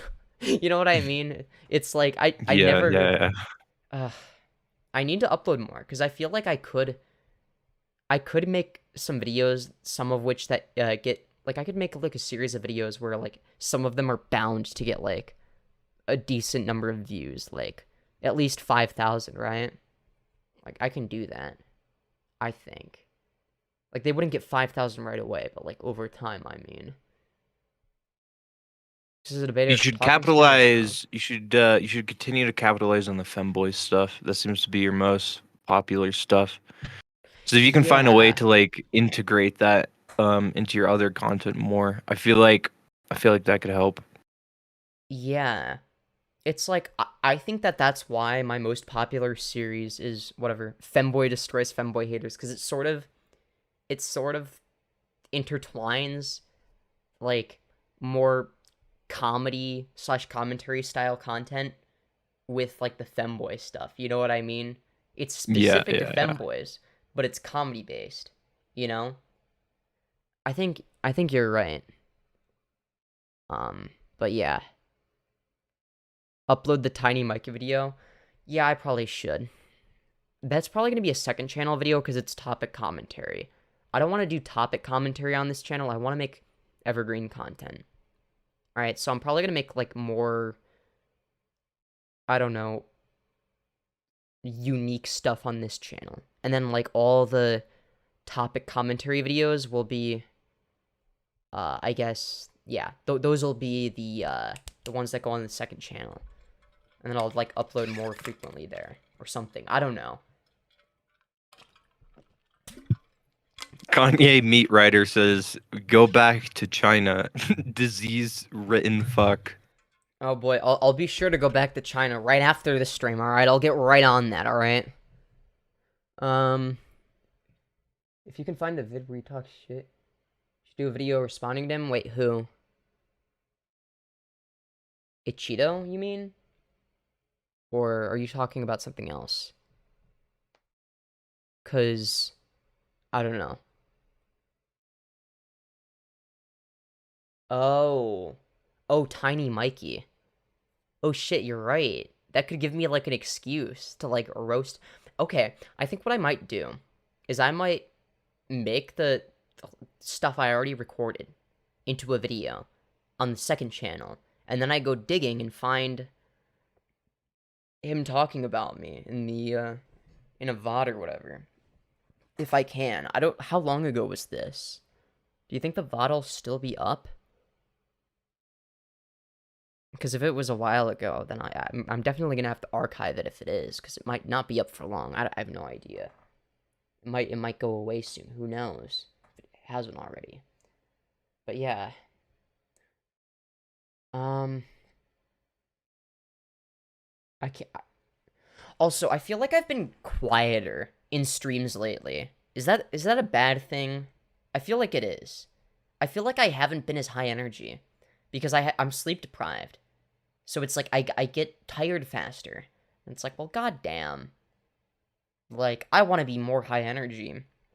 But at the same time, I can't bring myself to sleep properly.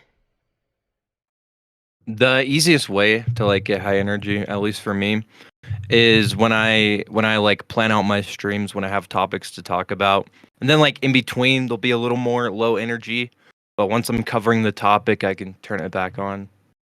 Yeah, that's what I'm thinking of doing, right? Because it's like, whatever. I can only, yell at people in debates for so long. Like, today, for instance, I'm not in the mood to yell at people, right? I only want to have productive conversations. It was boring, I know. Not even yelling at people, but, you know. Doing a vid on him would be such a slam dunk, plus Nick would probably like it. That's true. That's true. Yeah, Nick is one of the better commentators. I don't know why so many people go after him specifically. It's like, I don't know. It's like, go after a Cheeto. Go after someone, like, that's actually, like, annoying. You know what I mean? Go after somebody that's, like, actually, like, someone that deserves it. You know what I mean? I don't know. I could be wrong. I don't know. Maybe I just am biased or something. But yeah, I don't know. Actually planning out a stream, truly a revolutionary concept. True. I have planned out streams before. Kind of. I don't know. But like that's the thing, right? Is like something I like about streams a lot of the time is that they're spontaneous, right? I don't know. But it's like, I don't know, I feel like my channel's kind of dying. You know what I mean? So not as many people care if I whatever. Like it's like whatever. We've got way less concurrence than I used to get, right? It's like under 10. Only 5 likes. What's going on here? Smash like. Unless you're cringe. That's right, everybody. Anyways. But like, yeah. I don't know. I feel like my channel's gonna die if I don't do something different. Nigga's cool, but he and his friends are a little cliquish. Yeah, I don't know. I don't like the guilt by association thing, though, right? It's like, okay. I don't know. I see them as all individual people. What? Okay, anyways. Oh my god, I'm getting tired. I'm getting really... I'm, like, spacing out. I'm, like... I don't know.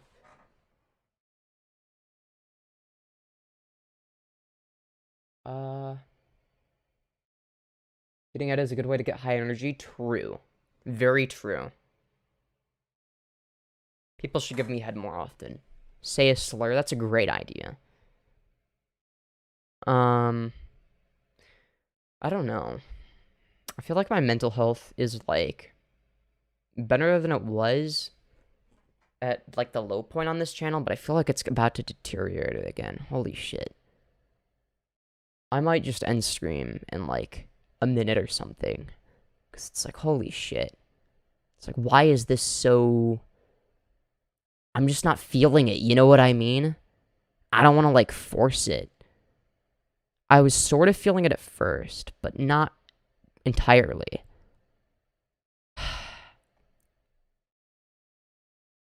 I don't know. Maybe I'm just falling out of love with, like, the whole YouTube content creation streaming thing.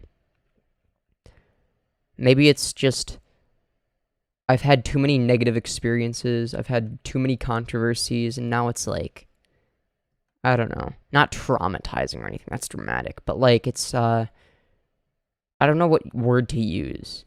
What's like a non-extreme version of the word traumatized? Because like obviously I'm not traumatized, right? But like whatever. It's like, okay, I don't know. And ever since my channel got demonetized, it's like there's this level of uncertainty that's like really difficult to contend with. It's like, do I move channels? Do I like what do I do? You know what I mean? There's always a bounce back. You just need to sort your life out. Yeah, I don't know. I feel like this channel's fucked. You keep putting your eggs in one basket. Yeah, that's why I'm gonna do some second channel videos at some point in the near future. I don't know. I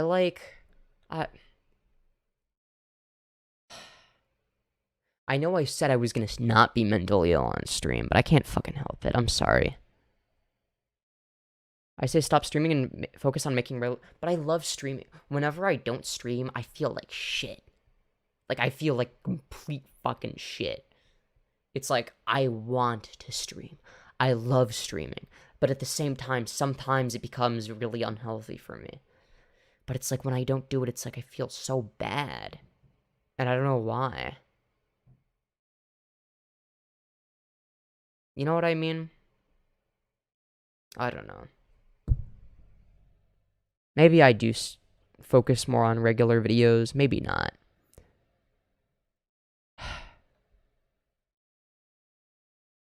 Oh well. Either way. Oh my god, I'm dehydrated.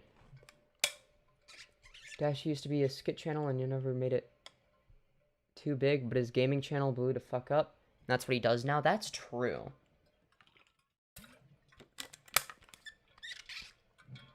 I'm thinking, but that's the thing is, like, I already do, like, so much shit on this channel. And it's like, God, what would I make this channel niche specifically? It's like, I don't know, splitting your content across too many channels is also bad, right? So it's like, you gotta find some in-between area, right? You don't want to split all your content, like, really far, but at the same time, you don't want all of it to be on one channel. You know what I mean? That's what I'm starting to think. I'm thinking maybe I do, like... but no, but, like, some of my content on here is comedy-based as well. Like, my videos are, like, oriented around that. But it's, like, a different style from, like, full-on, like, satire stuff.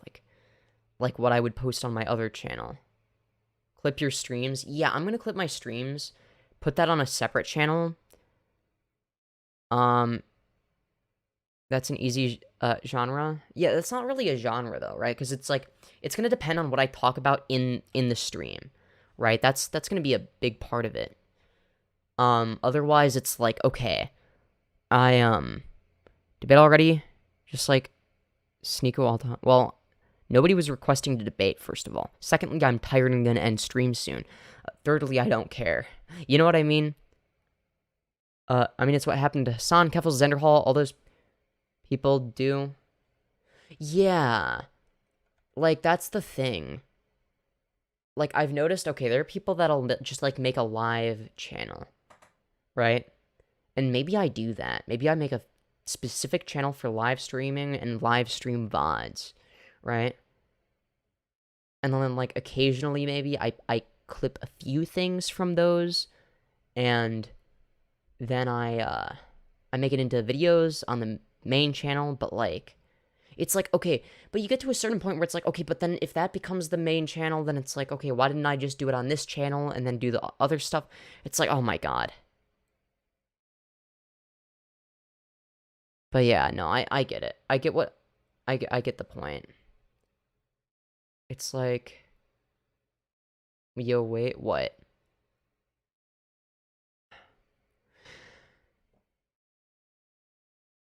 I got an option to reverse my strike. Real? That's good. That's good.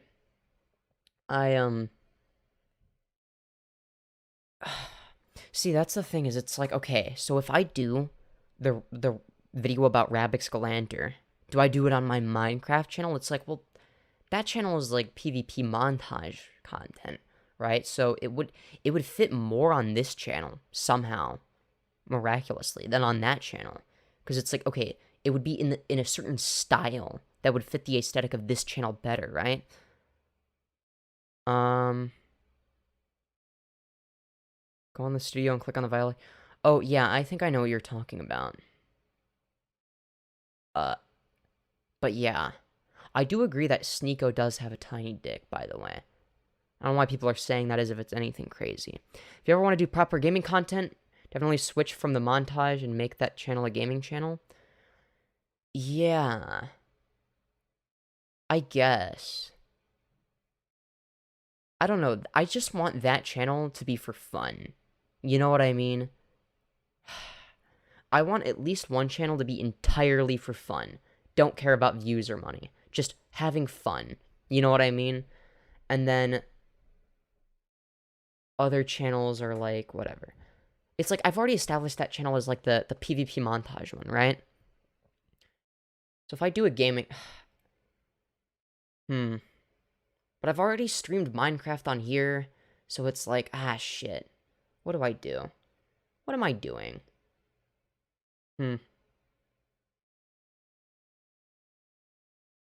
Maybe I do a, maybe I make a Minecraft channel where, like, okay, I take streams of me streaming Minecraft, and then I, like, edit it. I edit them all into videos, and then I put them on a separate channel. Maybe that's something I do. That's something I'll have to consider.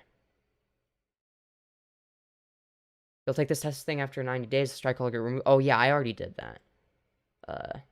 Like, a couple weeks ago, I think. But I know exactly what you're talking about. But yeah, because my channel got a warning for a video. But yeah.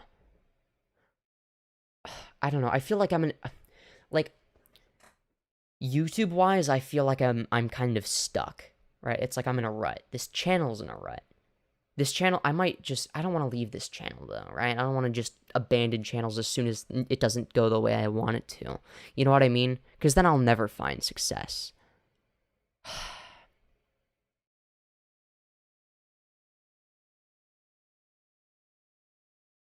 I don't know. Make that channel a gaming channel. I'll consider it. I mean... I don't know.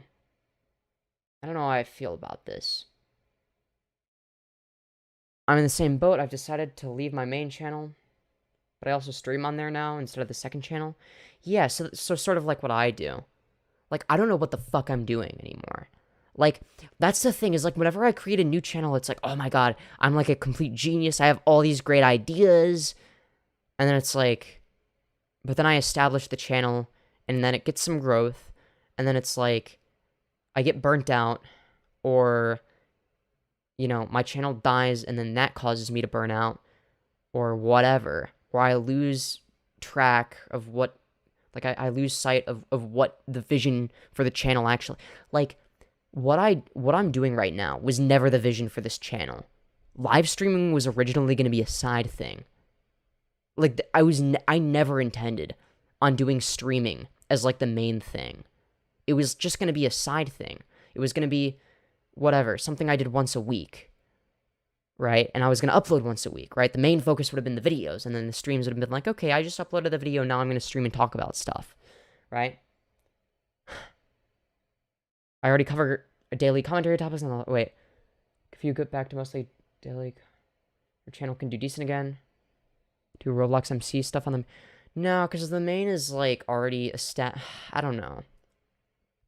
I feel like your main would get fucked algorithmically. I could be wrong. Like... I feel like your channel...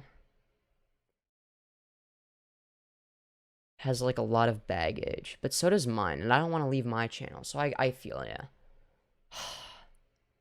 I don't know. Even the name Femyoz holds a lot of weight, or baggage, I guess. It has a lot of baggage attached.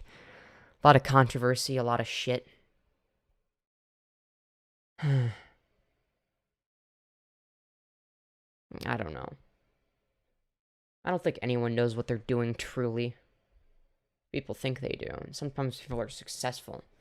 So maybe in that sense, there are people that do, but does it feel much different in terms of the actual process? Maybe not. I don't know if I can do this as a career, ever. I have no idea.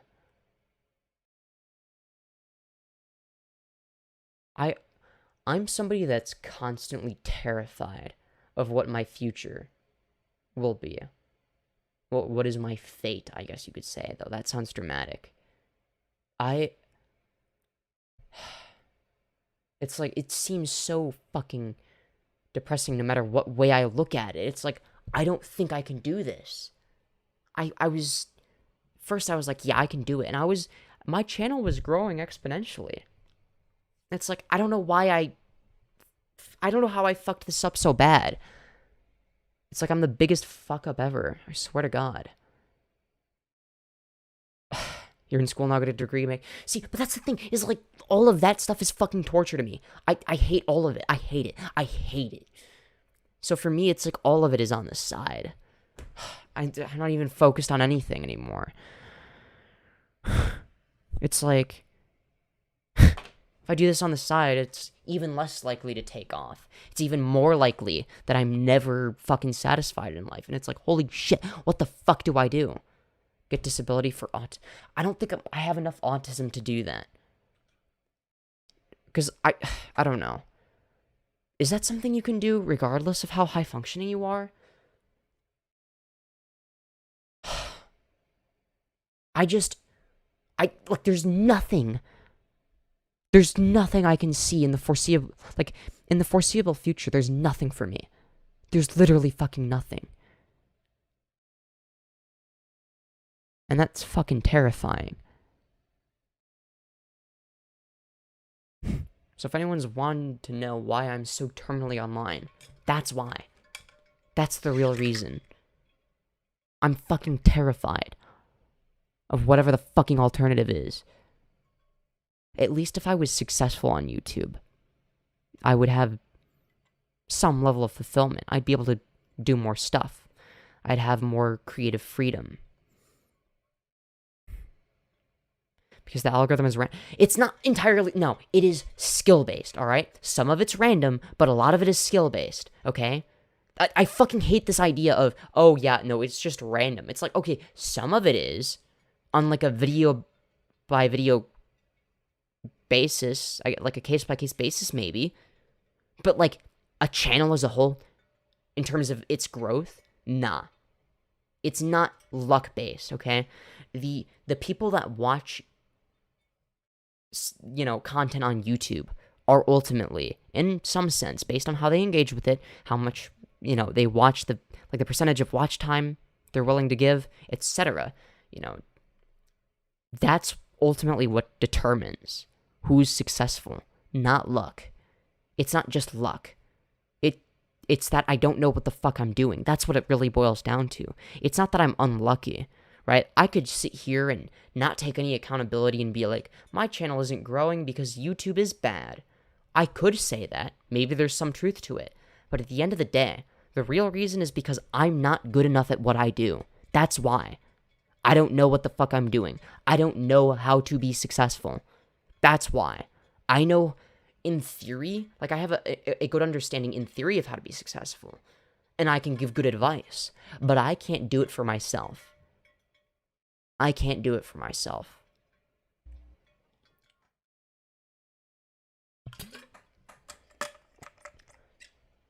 Maybe you could try making a YouTube channel. You seem like you could do well at it. Who, me? Yeah, maybe. But also because you do get successful on YouTube doesn't mean you won't get canceled and lose it all later. You do go out there, you have to be super careful. Yeah, like that'll be like a different kind of anxiety though. Part of the fun of YouTube is just finding your way. That's the anxiety part. Is I don't think I ever will find my way. And then I'll have to do something else, right? God. I can't fucking do this.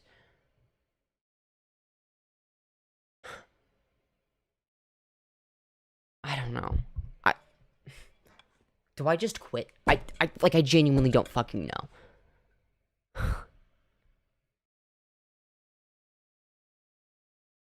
Because, like, I've been thinking about it. It's like, what's the fucking point?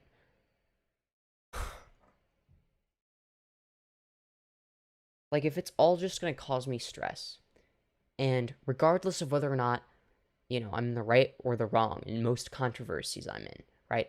Public perception of me is fucked. That's not going away anytime soon. My channel is fucked. Most likely. It's not gonna get any views. Like, I don't know what the fuck I'm doing. My drive is fucked. My passion is fucked. Everything is fucked. Everything is all gone to shit. And it's all my fault, too. Or at least most of it is.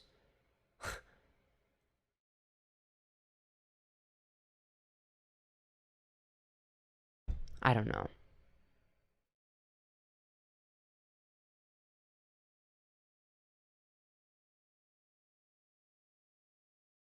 What topics YouTube decides to make trending is entirely random. No, people decide inadvertently, not without thinking about it, what is successful.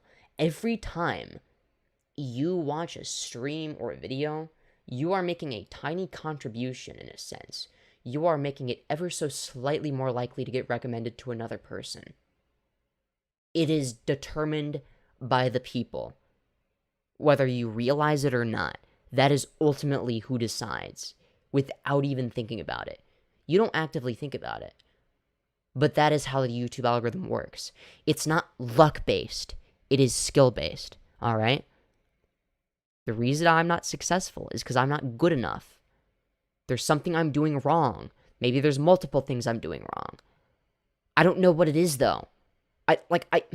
Part of it could be the subject matter I'm talking about. Part of it could be I'm doing streams like this where I just say whatever the fuck and don't plan anything ahead of time. Part of it could be just my camera's laggy and nobody wants to look at that. Part of it could be just my reputation is bad. I don't know what it is. Part of it could be my channel isn't focused on one specific thing, so my audience is sort of split. I don't know what the fuck it boils down to at the end of the day. I have no idea. Compute the people, because the algorithm will test out, like, so for instance, if you upload a video on a new channel, the algorithm will test it out by you know, recommending it to just a few people, a small percentage of people watching YouTube, just based on metadata, right?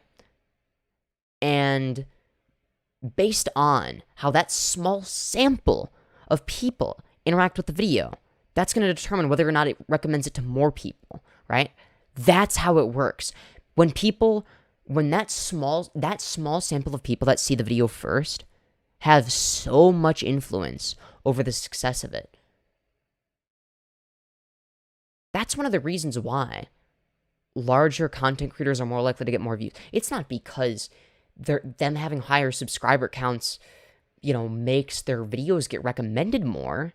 That's not a causal thing, right? It's because they have some portion of their audience that'll see, you know, the content in their recommended is by somebody that they recognize and like and watch frequently, right? So they'll click on it, and that's going to be part of what gets taken into consideration. But then if, let's say, there's that sample of people that, you know, watch the video, and then it snowballs a little bit, and there's some new viewers, but those new viewers don't, it shows it to a bunch of new people, but it gets a much lower CTR. You know, nobody's really clicking on it, and the people that do click on it don't really watch, and they kind of click off the video and exit YouTube. Then it's like, okay, then the video after that sort of dies off. So it's like a snowball effect, right?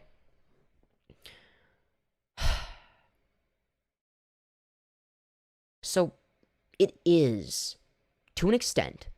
I'm not saying it's never luck-based, but it is it is somewhat luck-based, but it is primarily skill-based. And if you're not successful, you either haven't been doing it for long enough, or you don't know what the fuck you're doing, or both. And I think for me, it's both.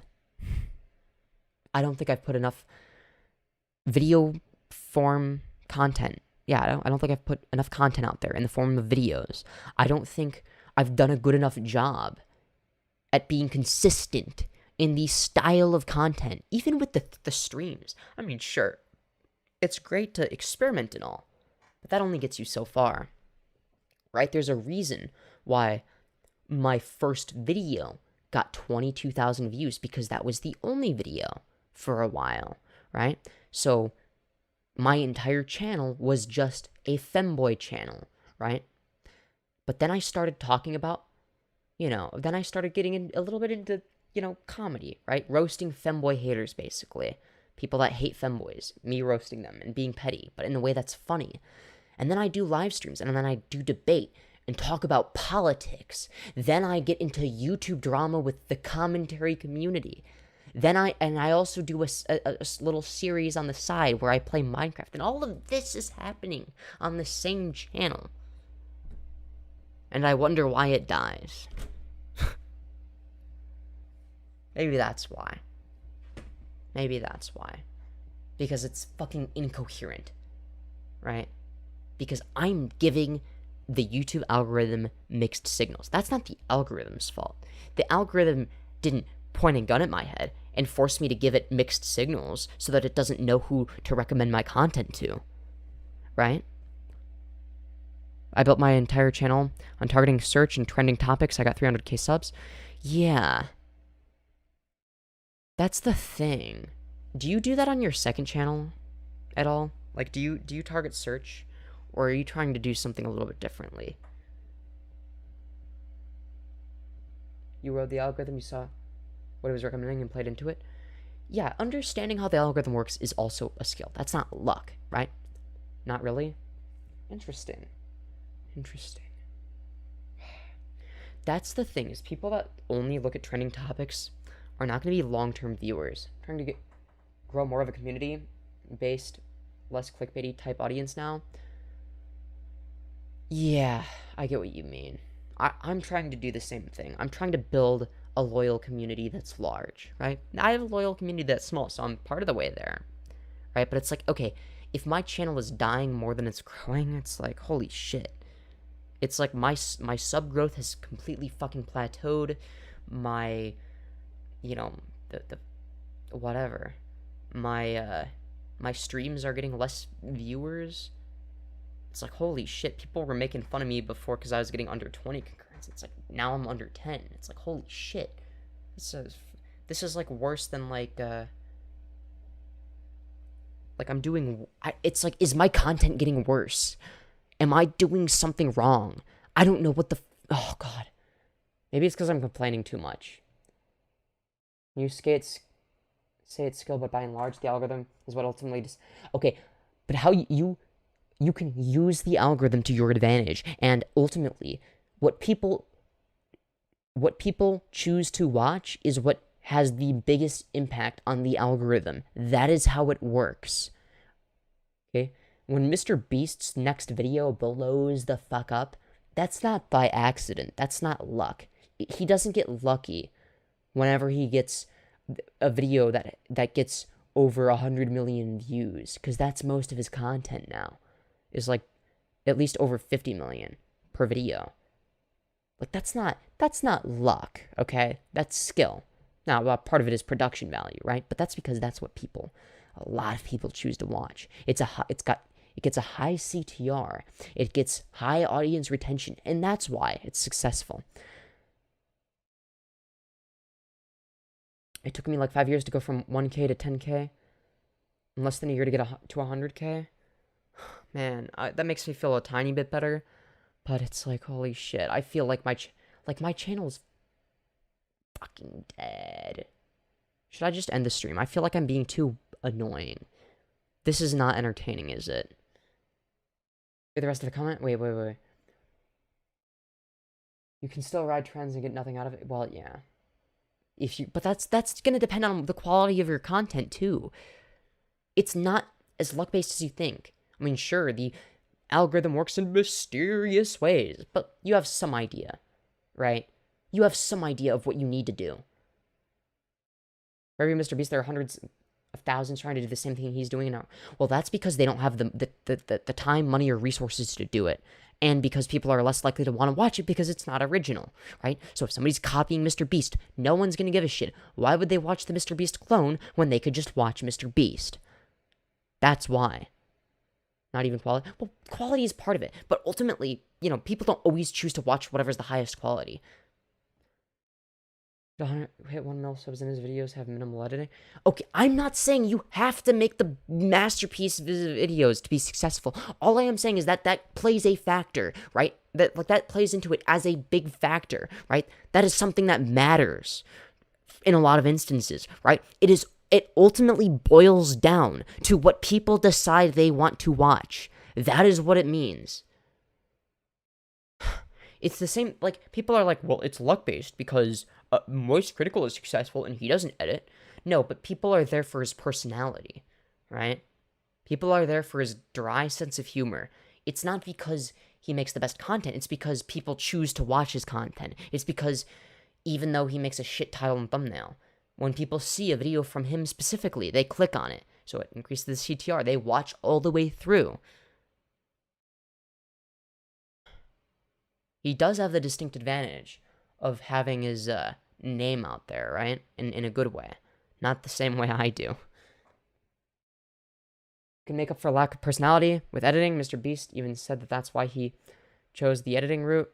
Yeah, because it reaches a wider audience, right? Now, I want to do more personality-based stuff, right? That's why I stream. That's why I, you know, make the kinds of videos I do whenever I actually upload for once, you know? Look, I just think I'm fucking awful at this. I don't know what I'm doing. Is this like a normal, like, does every YouTuber have like an existential crisis like this before they get successful? Or is that just a me thing? Because I'm guessing it's mainly a me thing. Balancing editing and personality is definitely like tipping the scales. Yeah. Yes? Okay. Fair enough. See, I feel like that's like a... I don't know.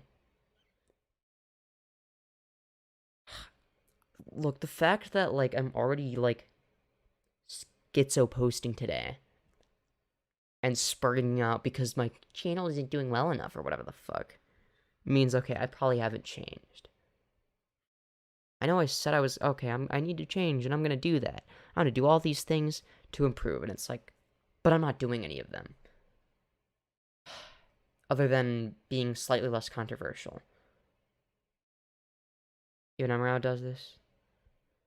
Amrao is literally just Turkey Tom. He really offers nothing really unique, but it works well for him. He imitates it well. Yeah. That's why I was thinking of doing a video on Ravix Galanter, right? Doing a video essay. I don't know if it would do well or not. It's like, it's a format that works. And, you know, if it reaches a wider audience, I mean, hey, it reaches a wider audience, and there you go. I don't know. But I also... I don't know. But then I feel like it's not personality-based enough. This is so confusing. I don't know if I have a chance. Honestly, the best route is the Wendigood/critical route. Make people stay for your personality, focus less on editing. I agree. 100,000,000%. But what if everybody hates my personality? It seems to be the case that a lot of people don't like my and hey, I mean, I play into it, whatever. I'm an asshole on purpose sometimes. But that's sort of why I focus on the streaming. But then it's like, people are like, nah, you need to make video content if you want to be successful. I'm like, okay. But then it's like, oh god, what do I even do? I'm literally gonna wing a recording tomorrow and Frankenstein a video within a day or so. Yeah, I might just do that. That's the thing, is, a lot of my videos are winged and a lot of them aren't, right? So, for instance, the iDubbbz video, before it was taken down, that was scripted. The Illuminati video was completely scripted. The iDubbbz video was also completely... Both of those were completely scripted. Everything was planned out ahead of time. The The femboy outfits video was also planned ahead of time. Femboy Destroys Femboy Haters, that entire series, I basically just wing it in a weird way. Like, I have some idea of what I'm going to say, right? But, like, basically, the reason why I'm a lot wittier in those videos is because I have more time to think about what I'm going to say, right? So if I'm, like, whatever, thinking, like, whatever, if I'm on the spot, I'm doing a live stream, I have to respond quickly. I don't want there to be dead air. But if you look at the unedited versions of my videos, the ones that I wing, like, there's so much dead air. It's, like, the most, like, it would be so fucking awkward to watch, right? And that's sort of a dilemma I have to deal with. It's like, okay, do I record videos while I'm streaming? Well, maybe that decreases the quality, but then it also makes my life easier because then I have to, you know, cut out less dead air. I don't know. There's a lot of obnoxious content creators out there, and they have a huge audience. Don't worry about people not liking you. That's true. I mean, look at Vosh and Keffels. Yeah, but Vosh is built different. Keffels is also kind of built different, but, like, she's not like me, where, like, I'm, like, super mega ultra abrasive. I'm more abrasive than Vosh. Like, Vosh is accused of being a pedo all the time, and Keffels is hated by half the internet. That's true. Okay, should my approach be just do whatever the fuck I want, as long as it's, like, not anything really bad, like, I don't know, like doxing or something? Or, like, threatening to dox in the heat of the moment or something like that. Just avoid things like that, and then everything else is fair game. And just, like, ignore people that hate me. My biggest problem is I repeat myself a lot and ramble and go off on tangents, but some people like it. I plagued my moth video. Oh, my plagued moth video did really well for my channel size. Yeah. I think people say kind of a similar thing about me when I live stream, is I repeat myself a lot. In my videos, that's never an issue, because I cut everything I don't need out. It's like, I need to maximize the watch time percentage. It's like, so if there's like 1 nanosecond of dead air, I'll cut it out. It's just like, okay. Unless it helps with, like, the timing of a joke. Like, the only time I'm not talking is if there's a pause for comedic effect. I don't know. Randomly stumbling upon a 7-viewer stream with a verified channel in chat? Yeah. See, that's why I'm never, like, certain if I'll be successful or not. It's like, okay, I have connections, alright? I've got connections, alright? I talk to large content creators. People know I exist. You know, I do have, like, a small audience, but that small audience is pretty loyal. You know, they tune in whenever they can. Whatever. But then it's like, okay, but my channel, my sub growth has plateaued within the past few months. But also, I haven't been uploading as much, so maybe that's why. Because I used to upload once a week. If I upload once a week, do you think my channel will grow faster, even if it means I'm streaming less? Because, like, I want to increase the number of people that watch my streams. And I feel like, okay, YouTube is more likely to recommend a stream, like, while it's being streamed, right? Not after the fact, but I feel like it's more, because, like, have you ever noticed how, like, when you stream, like, the number of viewers it gets within the time period you're streaming, like, like, there's a higher spike than whenever you upload a new video, right? Even though both instances will give people the notification. Both will, you know, be promoted algorithmically a little bit more than after the fact, right? But I feel like streams get promoted more while they're live, if that makes sense. I think. I could be wrong on that. You just need to be humbled. Who, me? And stop caring so much about the views and make authentic content. If you're purely driven by views, your content will be soulless. See, but that's the thing, is, like, that you're thinking about it in the wrong order, right? You need to focus on being successful first, and then once you're successful, you have more freedom. Because you have money, you have the financial power, you have just, you have the social power and everything that's required, right? So for instance, if I were to make the exact same content as Moist Critical, it would not do well algorithmically. No one would watch it. Because, let's be real, a video with a shit title and thumbnail that's not edited. No one's gonna click on that unless it's somebody that they know exists, right? So that's not gonna work with me, right? So but people like him have the freedom to do that now, right? Because, well, he's already successful. No, that's the wrong way. That's how you lose audience retention, is it? I don't know. Overthinking is bad, just do it. Yeah, just do it. Fucking Shia LaBeouf. Yeah, I kind of agree. Alright, I'm ending stream soon, but before I do that, I'll talk a little bit more. Unless I don't, who knows. Smash like. Yeah, I don't know. It's like, the thing that scares me a lot, right, is like, okay, let's say that I produce, more video content that's really high effort on this channel, and then when I reapply for monetization, because obviously my channel was unfairly demonetized, and they're like, nah, fuck you, we're keeping it demonetized, right? If they do that, it's like, well, shit. It's like I shouldn't have reapplied. I should have just went to a different channel, or something. I don't know. Dude is a great example. Dude is literally just doing the same thing he was doing when he started, except with better editing and production now. Interesting. He's doing the same thing. What does he do? And what do I do? Do you think if I kept making the same style of content consistently, for instance, Femboy Destroys Femboy Haters style content, or debate streams, or if I just focus on like a few things, do you think that I would be successful? Do you think I have a chance? Because I want to make it specific to me, right? People click for me if they know me, and then there's something else to pull them in, but Yes, or make femboy drama videos, clickbait Finster a bit. See, but I don't want to clickbait. I don't want to mislead people. Femboy videos do well, that's true.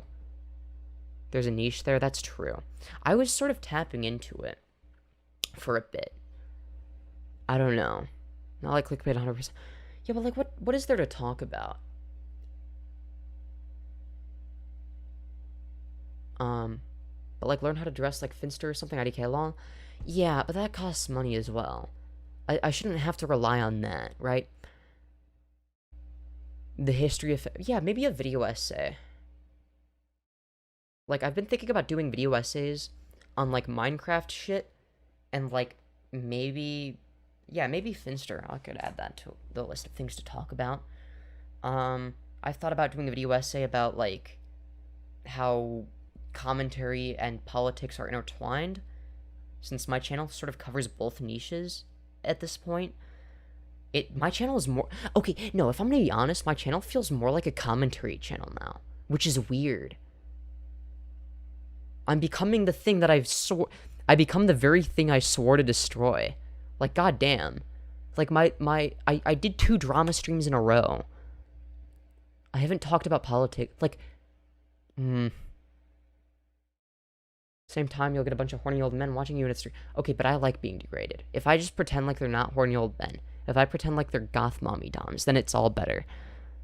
But yeah, I don't know. Okay, I think what I need to do, right? But then that goes against other things that I was saying earlier.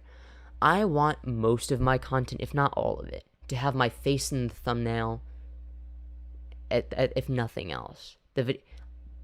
Because that's my brand, right? Is me. I am the brand. Damn, that sounds really fucking empowering. Holy shit. Yeah, I am the brand. I didn't make the brand. I am the brand. Jesus Christ. That's cringe, but also empowering. Okay, I'm sorry. It's yeah. I don't know. But it's if I'm authentically myself, and I'm mentally ill in real life, it's well, you gotta see why there's a problem, because I was doing that. And don't get me wrong, some of my most entertaining streams were just that, right? I was just rewatching one of my stream VODs, I think it was called POV, you're trans, or something like that. Holy shit, I was reacting to content in a way that was so entertaining, and it's like, holy fuck, you know, before I was being extremely because I was less self-conscious then than I am now. I'm really self-conscious right now. Never show vulnerability or be mentally ill on the internet. It doesn't go well. True. I can't help it sometimes. But that's the thing, is it's not just that. It wasn't just that I was being vulnerable, right? That's the thing, is I'm really self-conscious right now. More so than I have been in like a really long time. And I think it's affecting my streams and my ability to do this. Right? Like, I'm extremely self-conscious. But like before I was like in like a shit ton of controversy with commentary YouTubers, it was like I was just doing whatever the fuck I wanted. It's like, okay, yeah, I know how it could be like perceived as like bad by some people, but I don't care. They can go fuck themselves. That was sort of my attitude. You know what? Maybe I need to do that again. It's likely the estrogen too. I don't think so. I don't think estrogen made me more self-conscious. I've been on estrogen for like 4 months, I think. Some of the most controversial shit I did was on estrogen. So I don't know. I think well maybe that's also caused by estrogen. You know what? Maybe I'm just like, maybe because I'm basically going through puberty 2.0. It's like I'm basically like an annoying, immature, hormonal teenager again. Because that's what I feel like.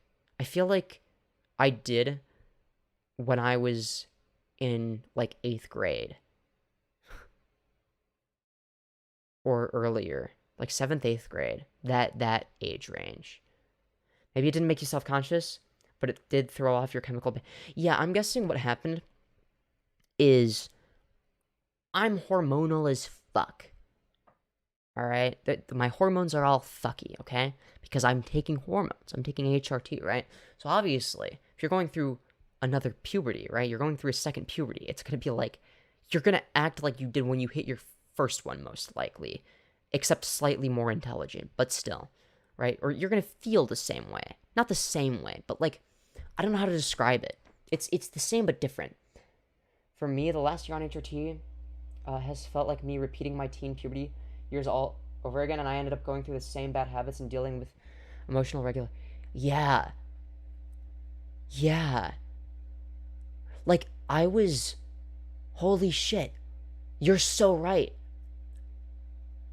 You're so right. It's like I went through another cringe phase where I was just being complete cringe. And then in 8th grade, second half of 7th, right? And onward, I like whatever became like more like self-conscious for no, actually no. This would be where I was in the first half of 7th grade, right before I stopped caring. Yeah. I was, so, like, yeah. Because, because me, when I just didn't give a shit at all. That was, like, me, or, sorry, didn't give a shit, like, as in, like, I was saying the most abrasive shit. Saying whatever the fuck. That was, like, me when I was in 6th grade. Then, right now, is, like, me when I was in 7th grade, where I was extremely fucking self-conscious in the first half of that. And then I sort of, like, planned out how I was just gonna not care. And then I actually did it successfully. Right? And then in 8th grade, I honestly, like, became, like, a commentary YouTuber viewer, right? I was, like, really into commentary shit, right? And before then, I kind of was, I was, like, I, like, tuned in and out of it, you know what I mean? I spent my first puberty being a bully. I ain't interested in trying that again. I get that. I was the bullied. So, it makes sense. That gives me a little bit of hope, though, because it's like, okay, you know, whatever. I was, like, the first half of 7th grade, I was really low. like really low down on the social ladder. And then like later on, I was like, I wasn't even climbing it. I just magically teleported or something without even trying. I don't fucking know how that happened, but like I just stopped caring. I think that's probably where I'm headed. I'm gonna stop. So I'm gonna have another self-conscious phase, okay? That's what I'm going through right now. I'm extremely self-conscious. Doesn't mean I'm dumb. Doesn't mean I'm a bad person. Just means I'm too self-conscious. And that I'm more vulnerable than I have been in like a really long time. Main difference being I'm like in the public eye, right? The public gets to see me. That being said, I think, yeah, this is tough. I think what's gonna happen is, okay. Oh, shit. Okay, but then, but after a certain point, it gets all fucked because I was trying out different meds.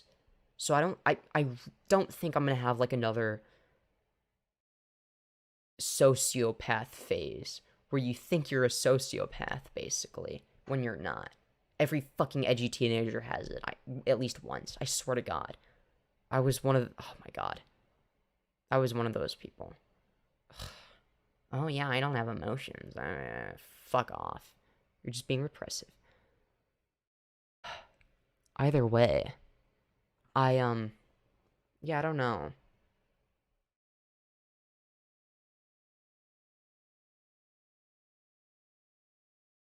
I think what I need, I don't know, because I was, like, also extremely mentally ill. On and off. Also, you're not in T, so being sociopath is less likely. I also thought I was a sociopath as a teen, it scared me. Now well, I kind of wish I were. I hate these emotions.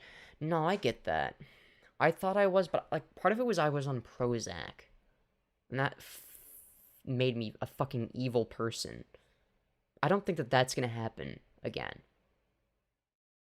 I think maybe I do bad things sometimes. Maybe even in the future I do. I don't fucking know. I hope not, but no one's perfect, right? What else?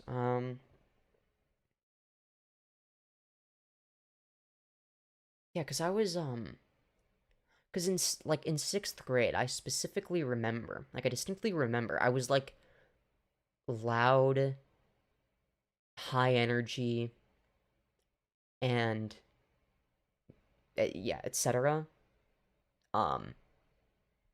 And then I got really fucking depressed and lonely. And I was just like, oh, fuck, I'm at the, like, I was like one step above lolcow status in 7th grade. Like, I had, like, no friends, basically. Like, none. No one wanted to talk to me because I was that much of a loser. Not because maybe because I was, like, a little bit annoying in 6th grade. I don't know. But people were, like, there were, like, some people that were fine with me. I mean, I got bullied a little bit, but it was, like, whatever. People thought I was funny. But then, yeah, I don't know. I guess some people thought I was funny just regardless, but only in my presentations. I don't know. And then,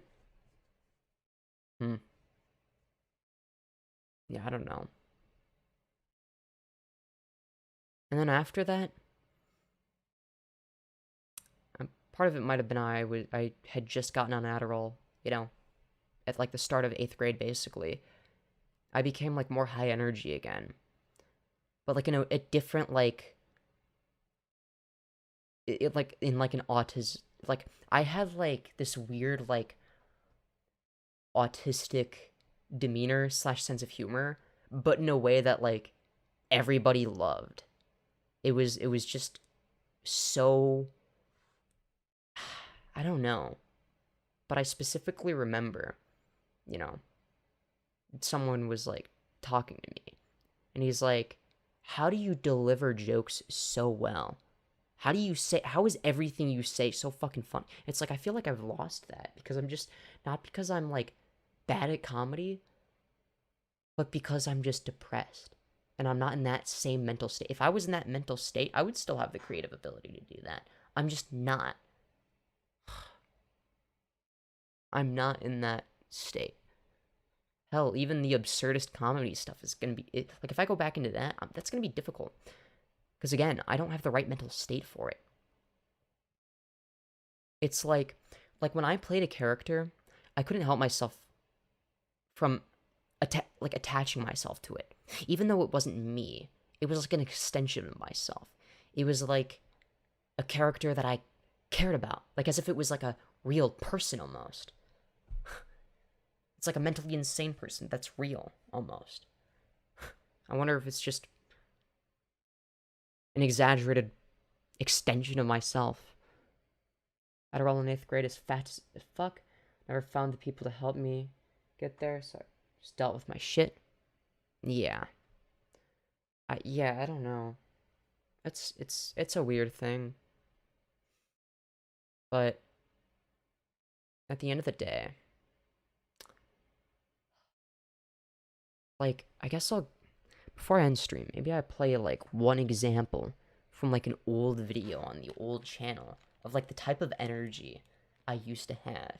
It's, like, okay, now, don't get me wrong, it's gonna be a little bit cringe, but keep in mind, like, I was, like, 13.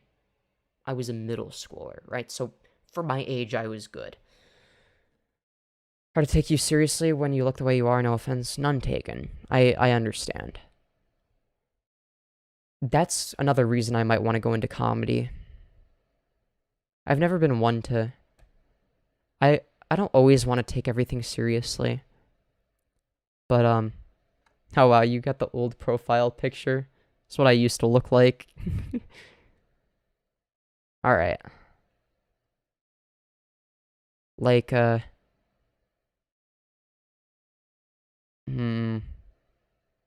let's see. What's, like, the best example? I'm trying to think. These are all 5 years ago. That was I think, this one.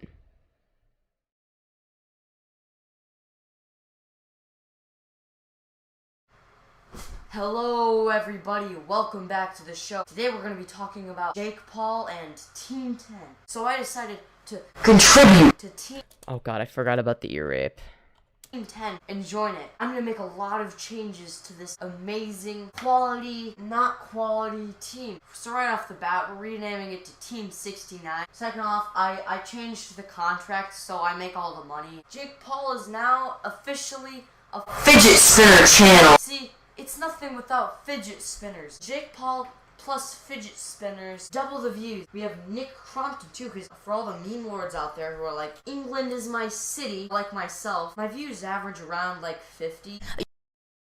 Holy shit, wait, hold on. What the fuck? Who are like, England is my city, like myself, my views me having my legs up. Okay, yeah, maybe it was obvious that I was fucking gay. Holy shit. Having my legs up like that. My legs... that must have been before I grew leg hair. Because I had never shaved at that time. And they look smooth as fuck. You were just more terminally into commentary, so you came up with relatable jokes easier? Yeah, that's true. I was like I was basically a commentary bro. Like, I was an up-and-coming commentary bro. Average around like 50. You know it's Nick Crompton and my colors stay poppin'. Yes, I can rap, and no, I'm not from Compton. England is my city, and if it weren't for... It's like I was a shit poster back in the day, right? That was sort of how my face cam videos started, was they were all just shit posts. So I was like, okay, I'm not going to take this shit seriously. I don't care anymore. I'm not taking it seriously. But, like... So a lot of it... So I started out with just entirely...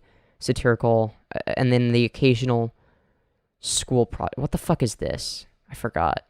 What if there was no oxygen on the earth? Your mom jokes are less funny than your mom. Oh god, this is cringe. The editing is so cringe. I hate the editing. What the fuck? Here's an empty glass of water. That means that there's no water, but... What? Are you sick and tired of your chair not rotating? Come sit down for evening tea.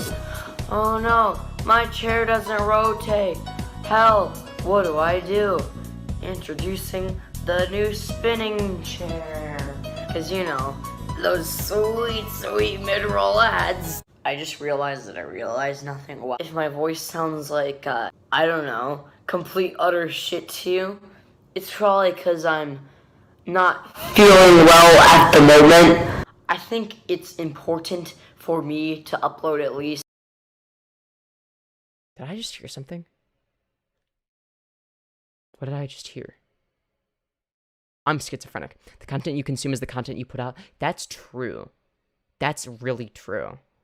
I don't know, once a week. Today I present to you. See, I watch a shit ton of content though. That's the thing. Like I watch so many. Introducing. Drumroll, please. Fuck. Horrible content. What is up, Drummer Nation? I'm your host, Killer Keemstar. Let's get right into the news. The first story is of the cringiest YouTuber known as Dice TV.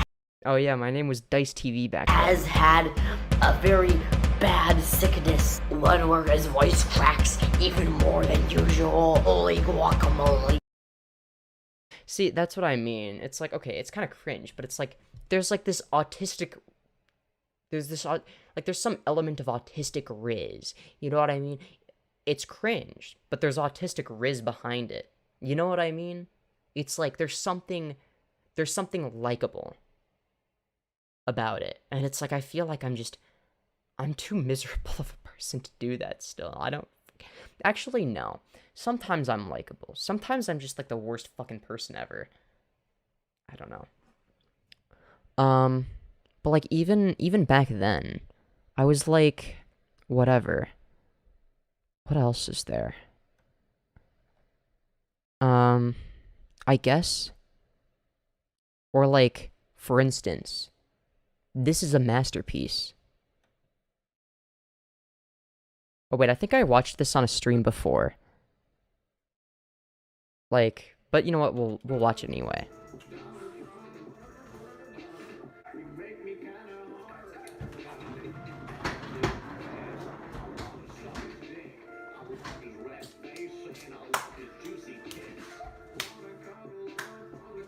Wait, did Donald Trump? Oh! Whoa, I didn't see you there, man. What's up? Oh, I was just trying on my glasses to see if they would fit. As you can see, they fit now. Before, they didn't fit, but now they fit. Do you understand what I'm saying? So that's sort of where the shitposting side of that channel started. And then I also did some commentary on there. So, like, there was also... Hold on. There was, 2017 was not a great year. The fucking demonetized logo. It's like, my channel wasn't even monetized. I just thought it was funny. Because YouTubers were complaining about it. You know what? Fuck it. Yeah, people do produce what they consume. Holy shit, you're right. Maybe I need to watch more successful content creators more often. Instead of underrated people.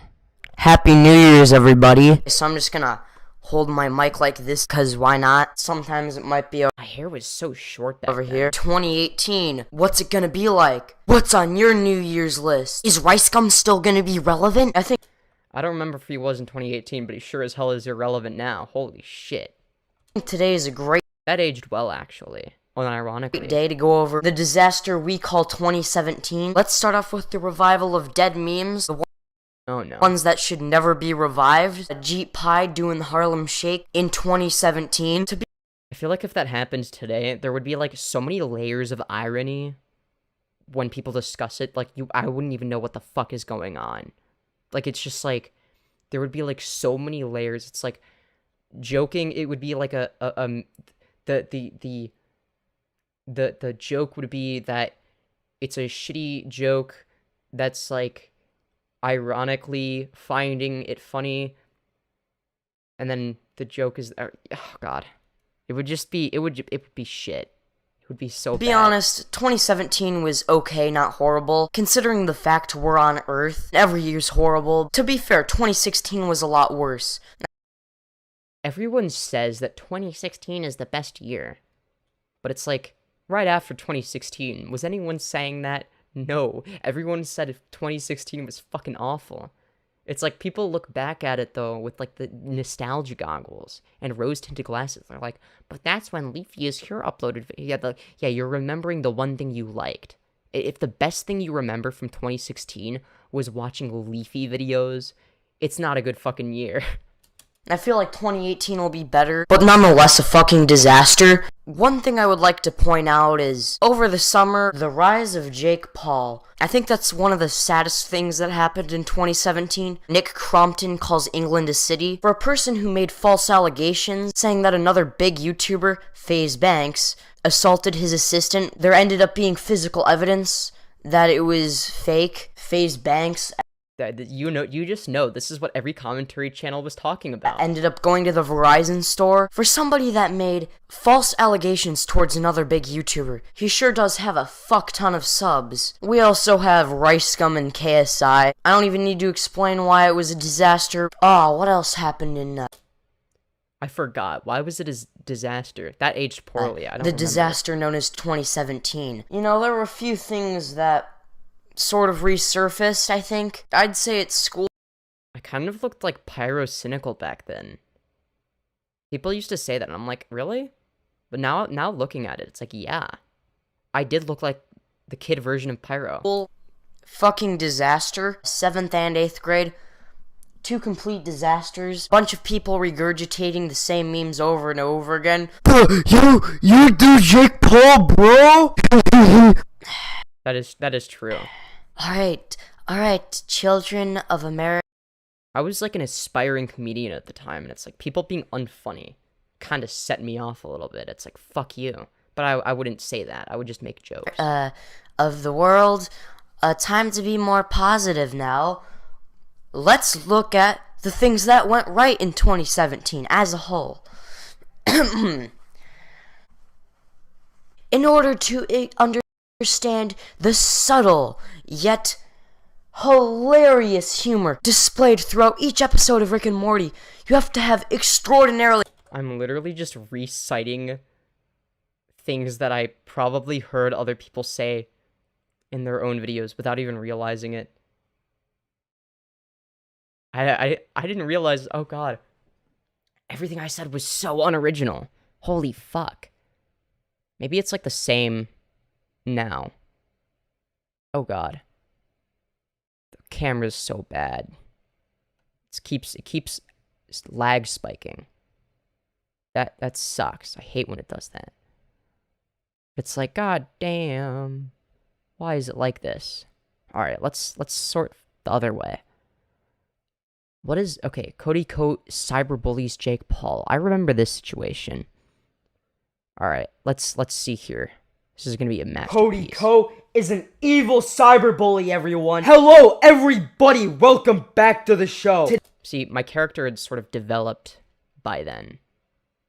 Do you see what I mean? It's like it slowly morphed into this. Today, I am Also, my acne was so bad. Thank fuck for acne. very upset because recently, the evil cyberbully Cody Coat has been bullying my favorite YouTuber of all time, the great Jake Paul. And as an avid Jake Pauler myself, Damn, I was pretty ugly. I cannot stand Originality is damn near impossible. Yeah, but it's like... Yeah, but it's like, okay, if I'm literally just reciting things that people... You know... I could see why you were bullied. Yeah, well, I wasn't bullied for this. This video was like, well, I wasn't bullied when I was making videos like these. Because I was playing a character here. Like, I didn't act like this in real life, unless I was doing it, like, as a joke, right? It's like, people sort of knew about my channel, but it was like, okay, it was obvious that it was, like, a bit. And it's like, people were like, holy shit, you're the next Filthy Frank. Or the next iDubbbz, right? I got a lot of that. You're like, if iDubbbz you're like if Filthy Frank and Pyrocynical had a child, I think, or iDubbbz and I don't remember.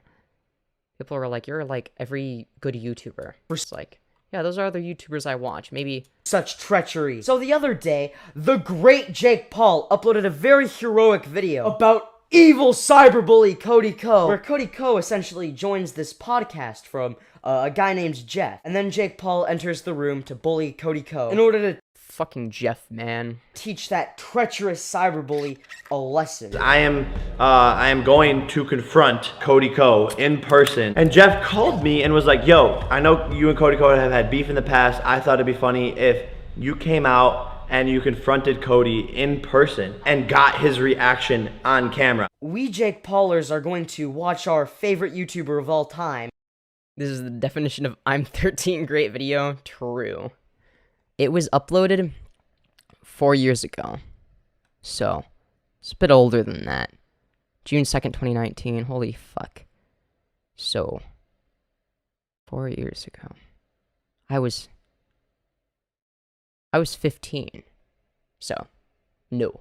You wrong. I'm Jake Paul, as he spreads an incredibly positive and inspiring message that only those of us that are on par with God will truly understand.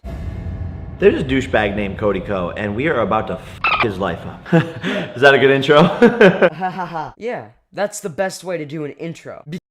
That laugh was really fucking awkward, man. Because I'm Jake Paul's biggest fan. In fact, drool is actually leaking out of my mouth right now. Because I am so pumped to see the almighty Jake Paul spread such a positive message about cyberbullying to the great Jake Paulers. Jake Paul presents us with some incredible, hard-hitting examples of Cody Ko cyberbullying people. Here's a clip of Cody Ko cyberbullying the minions from Despicable Me. I watched that one. He's dressed up as a minion.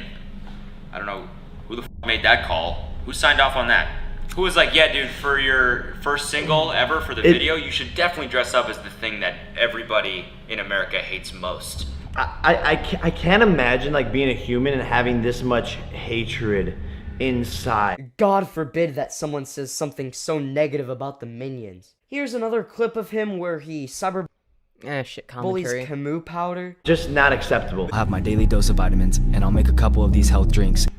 Camus powder? Oh, dude, you're drinking cum powder? Cody Ko is such a cyberbully, making fun of these helpless inanimate objects and the minions from Despicable Me. But Lurios, in the minion clip, Jake Paul said that Cody Ko is insulting Logan Paul for dressing like a minion. Okay, well, that's exactly like someone seeing a picture of my younger self in a Halloween costume of Darth Vader and saying that they don't like Darth Vader. Believe it or not, but I'm actually not going to cry about the fact that they insulted Darth Vader because he insulted Darth Vader, not me. Surprisingly enough, Darth Vader and I are two completely separate entities. We're Okay, this part is a good commentary. not the same person. Maybe he's just This is like decent commentary YouTuber level, which is a low bar, right? Being decent for a commentary YouTuber isn't the highest bar of all time, but still, I was like up and coming. sociopath or like something like, I don't know, like I don't want to talk about mental health, but like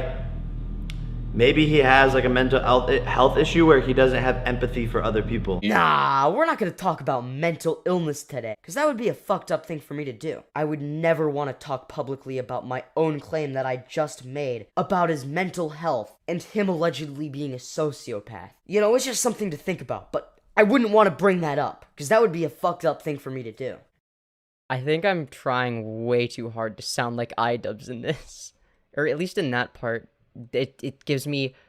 I am an edgy 15-year-old that wants to become the next iDubbbz vibes. That's the vibe I was getting. Jake Paul seems to want to start a conversation about cyberbullying. I want to like put a voice up against it to maybe start a conversation about how we can stop it. And it's very clear to anyone watching the video that he fucking wants to cancel Cody Ko. I think the only way he will change, like maybe his processes or his thoughts and everything, is if he faces enough backlash. I believe that social media creators won't change if they are a bad person unless they receive enough backlash. But at the same time, he says, challenge you guys to like remove any hate that's within you, and if you are jealous of someone, if you don't like someone, if you find yourself like talking shit about someone, like change that narrative and change that conversation. And he wants you to change the conversation. Start a conversation about how we can stop it, is if he faces enough backlash.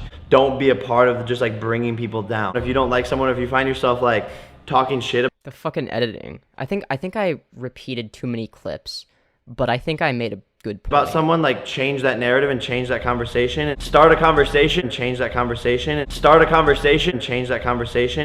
That part's good. Cyberbullying is a real issue. This guy, Cody Ko, is a bully. He's a cyber bully. I hate it. It's the worst thing in the world. People hiding behind their computers, talking shit about other people. Which is exactly why I will proceed to bully Cody Ko in person. I am going to confront Cody Ko in person and got his reaction on camera. Because bullying someone face to face is perfectly okay, but bullying someone on a computer isn't. I want to make something very clear for everybody watching this. If Cody Ko never talked about Jake Paul in any of his videos, Jake Paul would have never made this video in the first place. The reason I feel like I can like touch on this subject and it be completely fair is because Cody Ko has made probably like 10 videos now. Yes, because you're not allowed to talk about the subject unless it involves you directly. Great point from Jake Paul. And dozens of tweets talking shit about not only me, but my brother. On top of that, you have a right to make a video on anyone you want, regardless of how many videos they've made on you, making his shitty statement even shittier. You know what? True. But I think I've changed my mind. I've gone from being an avid Jake Pauler to becoming a massive Cody Koer. You know, since I listened to everything Jake Paul says, I've applied all the things that Jake Paul said in his video to Jake Paul himself. And I've now realized that he's a shitty person according to his own inconsistent standards. Goodbye! God damn, that sounds like that was a good ending. That sounds like something I would say now. Is that yeah, it's like you are a shitty person according to your own standards that you have set. That's something I would still say. So, some things never change with time. I guess that was like my inner debate bro shining without me even realizing it. It's like, god damn. I always made the best arguments. No, I'm just kidding. Hi, everybody! I sure hope you enjoyed.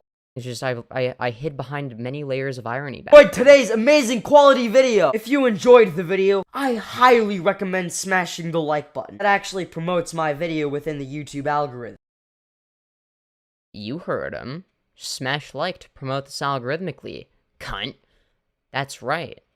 There are numerous ways that you can smash the like button. One technique that you can use is pressing it with your thumb, like an ordinary, boring piece of shit troglodyte. Or if you're an epic gamer, you could whip out your penis, or vagina if you're a girl, and just completely ejaculate all over the like button. If you want Okay, I forgot about that, but that's pretty good. to see more of my videos, hit the subscribe button and, you know, go to my channel and watch some more of my videos. Goodbye, everybody! I will see you all. I think I need to bring back the retard energy. You know exactly what I mean, right? Even for commentary, it's like, goddamn, even then I was like playing into the irony. I don't do that as much anymore. And sure, these videos weren't as successful, but it's because I was unoriginal, you know? I was, not doing anything noteworthy. So if I'm... Alright. Hold on. But yeah, if I go... Alright. I'm gonna end stream. Actually. But it's like, okay. Maybe I learned from my past self. Because at the end of the day, a lot of my behaviors, and a lot of my thought processes, and even the way in which I conduct myself is, well, may not be exactly the same, but it sure as hell is going to be reminiscent. Some things are going to stay the same, some things are going to change, And some things will stay the same but appear to be different, and vice versa. Some things will appear to be different but will stay the same forever. And you know what? I don't know. I think...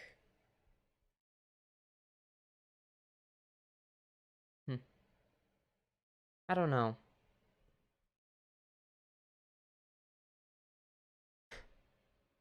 I think I need to... It's like... interesting, because a lot of the... There's some things that will always remain constant about me. Regardless of what lens I'm looking through the world with, you know, like, what lens do I look through when I view the world? It's probably a much different one now than I used to. But... and expect this to end on a retrospective note? Well, trying to get better at this whole YouTube/streaming thing. That requires self-awareness. What have I done that's good? What did I do that was bad? And I think because I'm unintentionally... not unintentional, but it's like I'm so obvious. Like, it's so obvious looking back where I got those ideas from. I should apply that now. It's like, okay, a lot of my talking points that I use today, I heard Vosh say them, and now I say them in debates, or whatever it may be. I'm basically like a sponge. Like, I just absorb when it comes to information. Like, I will hyperfixate, I will just suck all the information up. And I will become the information. Or like a beacon of the information, and recite it. And frankly, I think what I've done with the politics stuff isn't much different from the commentary stuff. I was just a little bit more controversial with the politics stuff. And, well, once I got back into commentary, it's like, holy shit. It's like, these are like two completely different worldviews. And it's like, well, which one's the correct one? Probably the more recent one that I've obtained, right? Because I know more about politics, but not everything has to be viewed through the lens of politics, right? Sometimes you just want to judge people as people, right? That's a completely different lens, but it's perfectly valid. Also, I didn't do a fit check, did I? So before I go...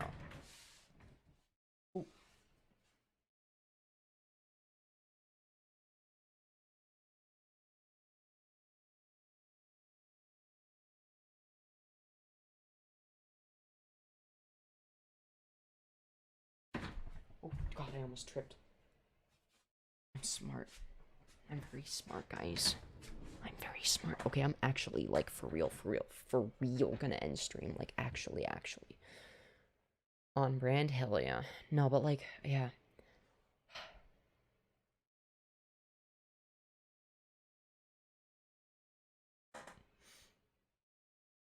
Get some sleep, I agree. I don't know if I'll be able to sleep. Sleeping is difficult, you know? I don't know.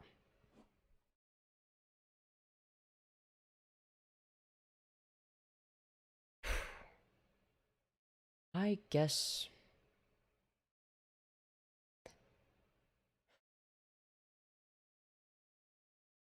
there's something wrong with me. Big time. Not just the surface level mental illness stuff. There's something fucked about me as a person. And I don't know what it is. And on that note, goodbye everybody. Smash like and subscribe.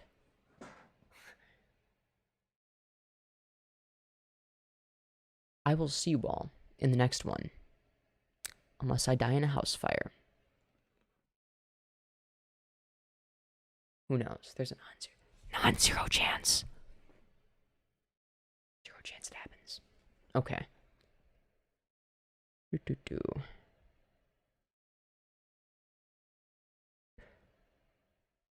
Fuck, there was one more thing. Oh, I don't remember. I'm just gonna end stream.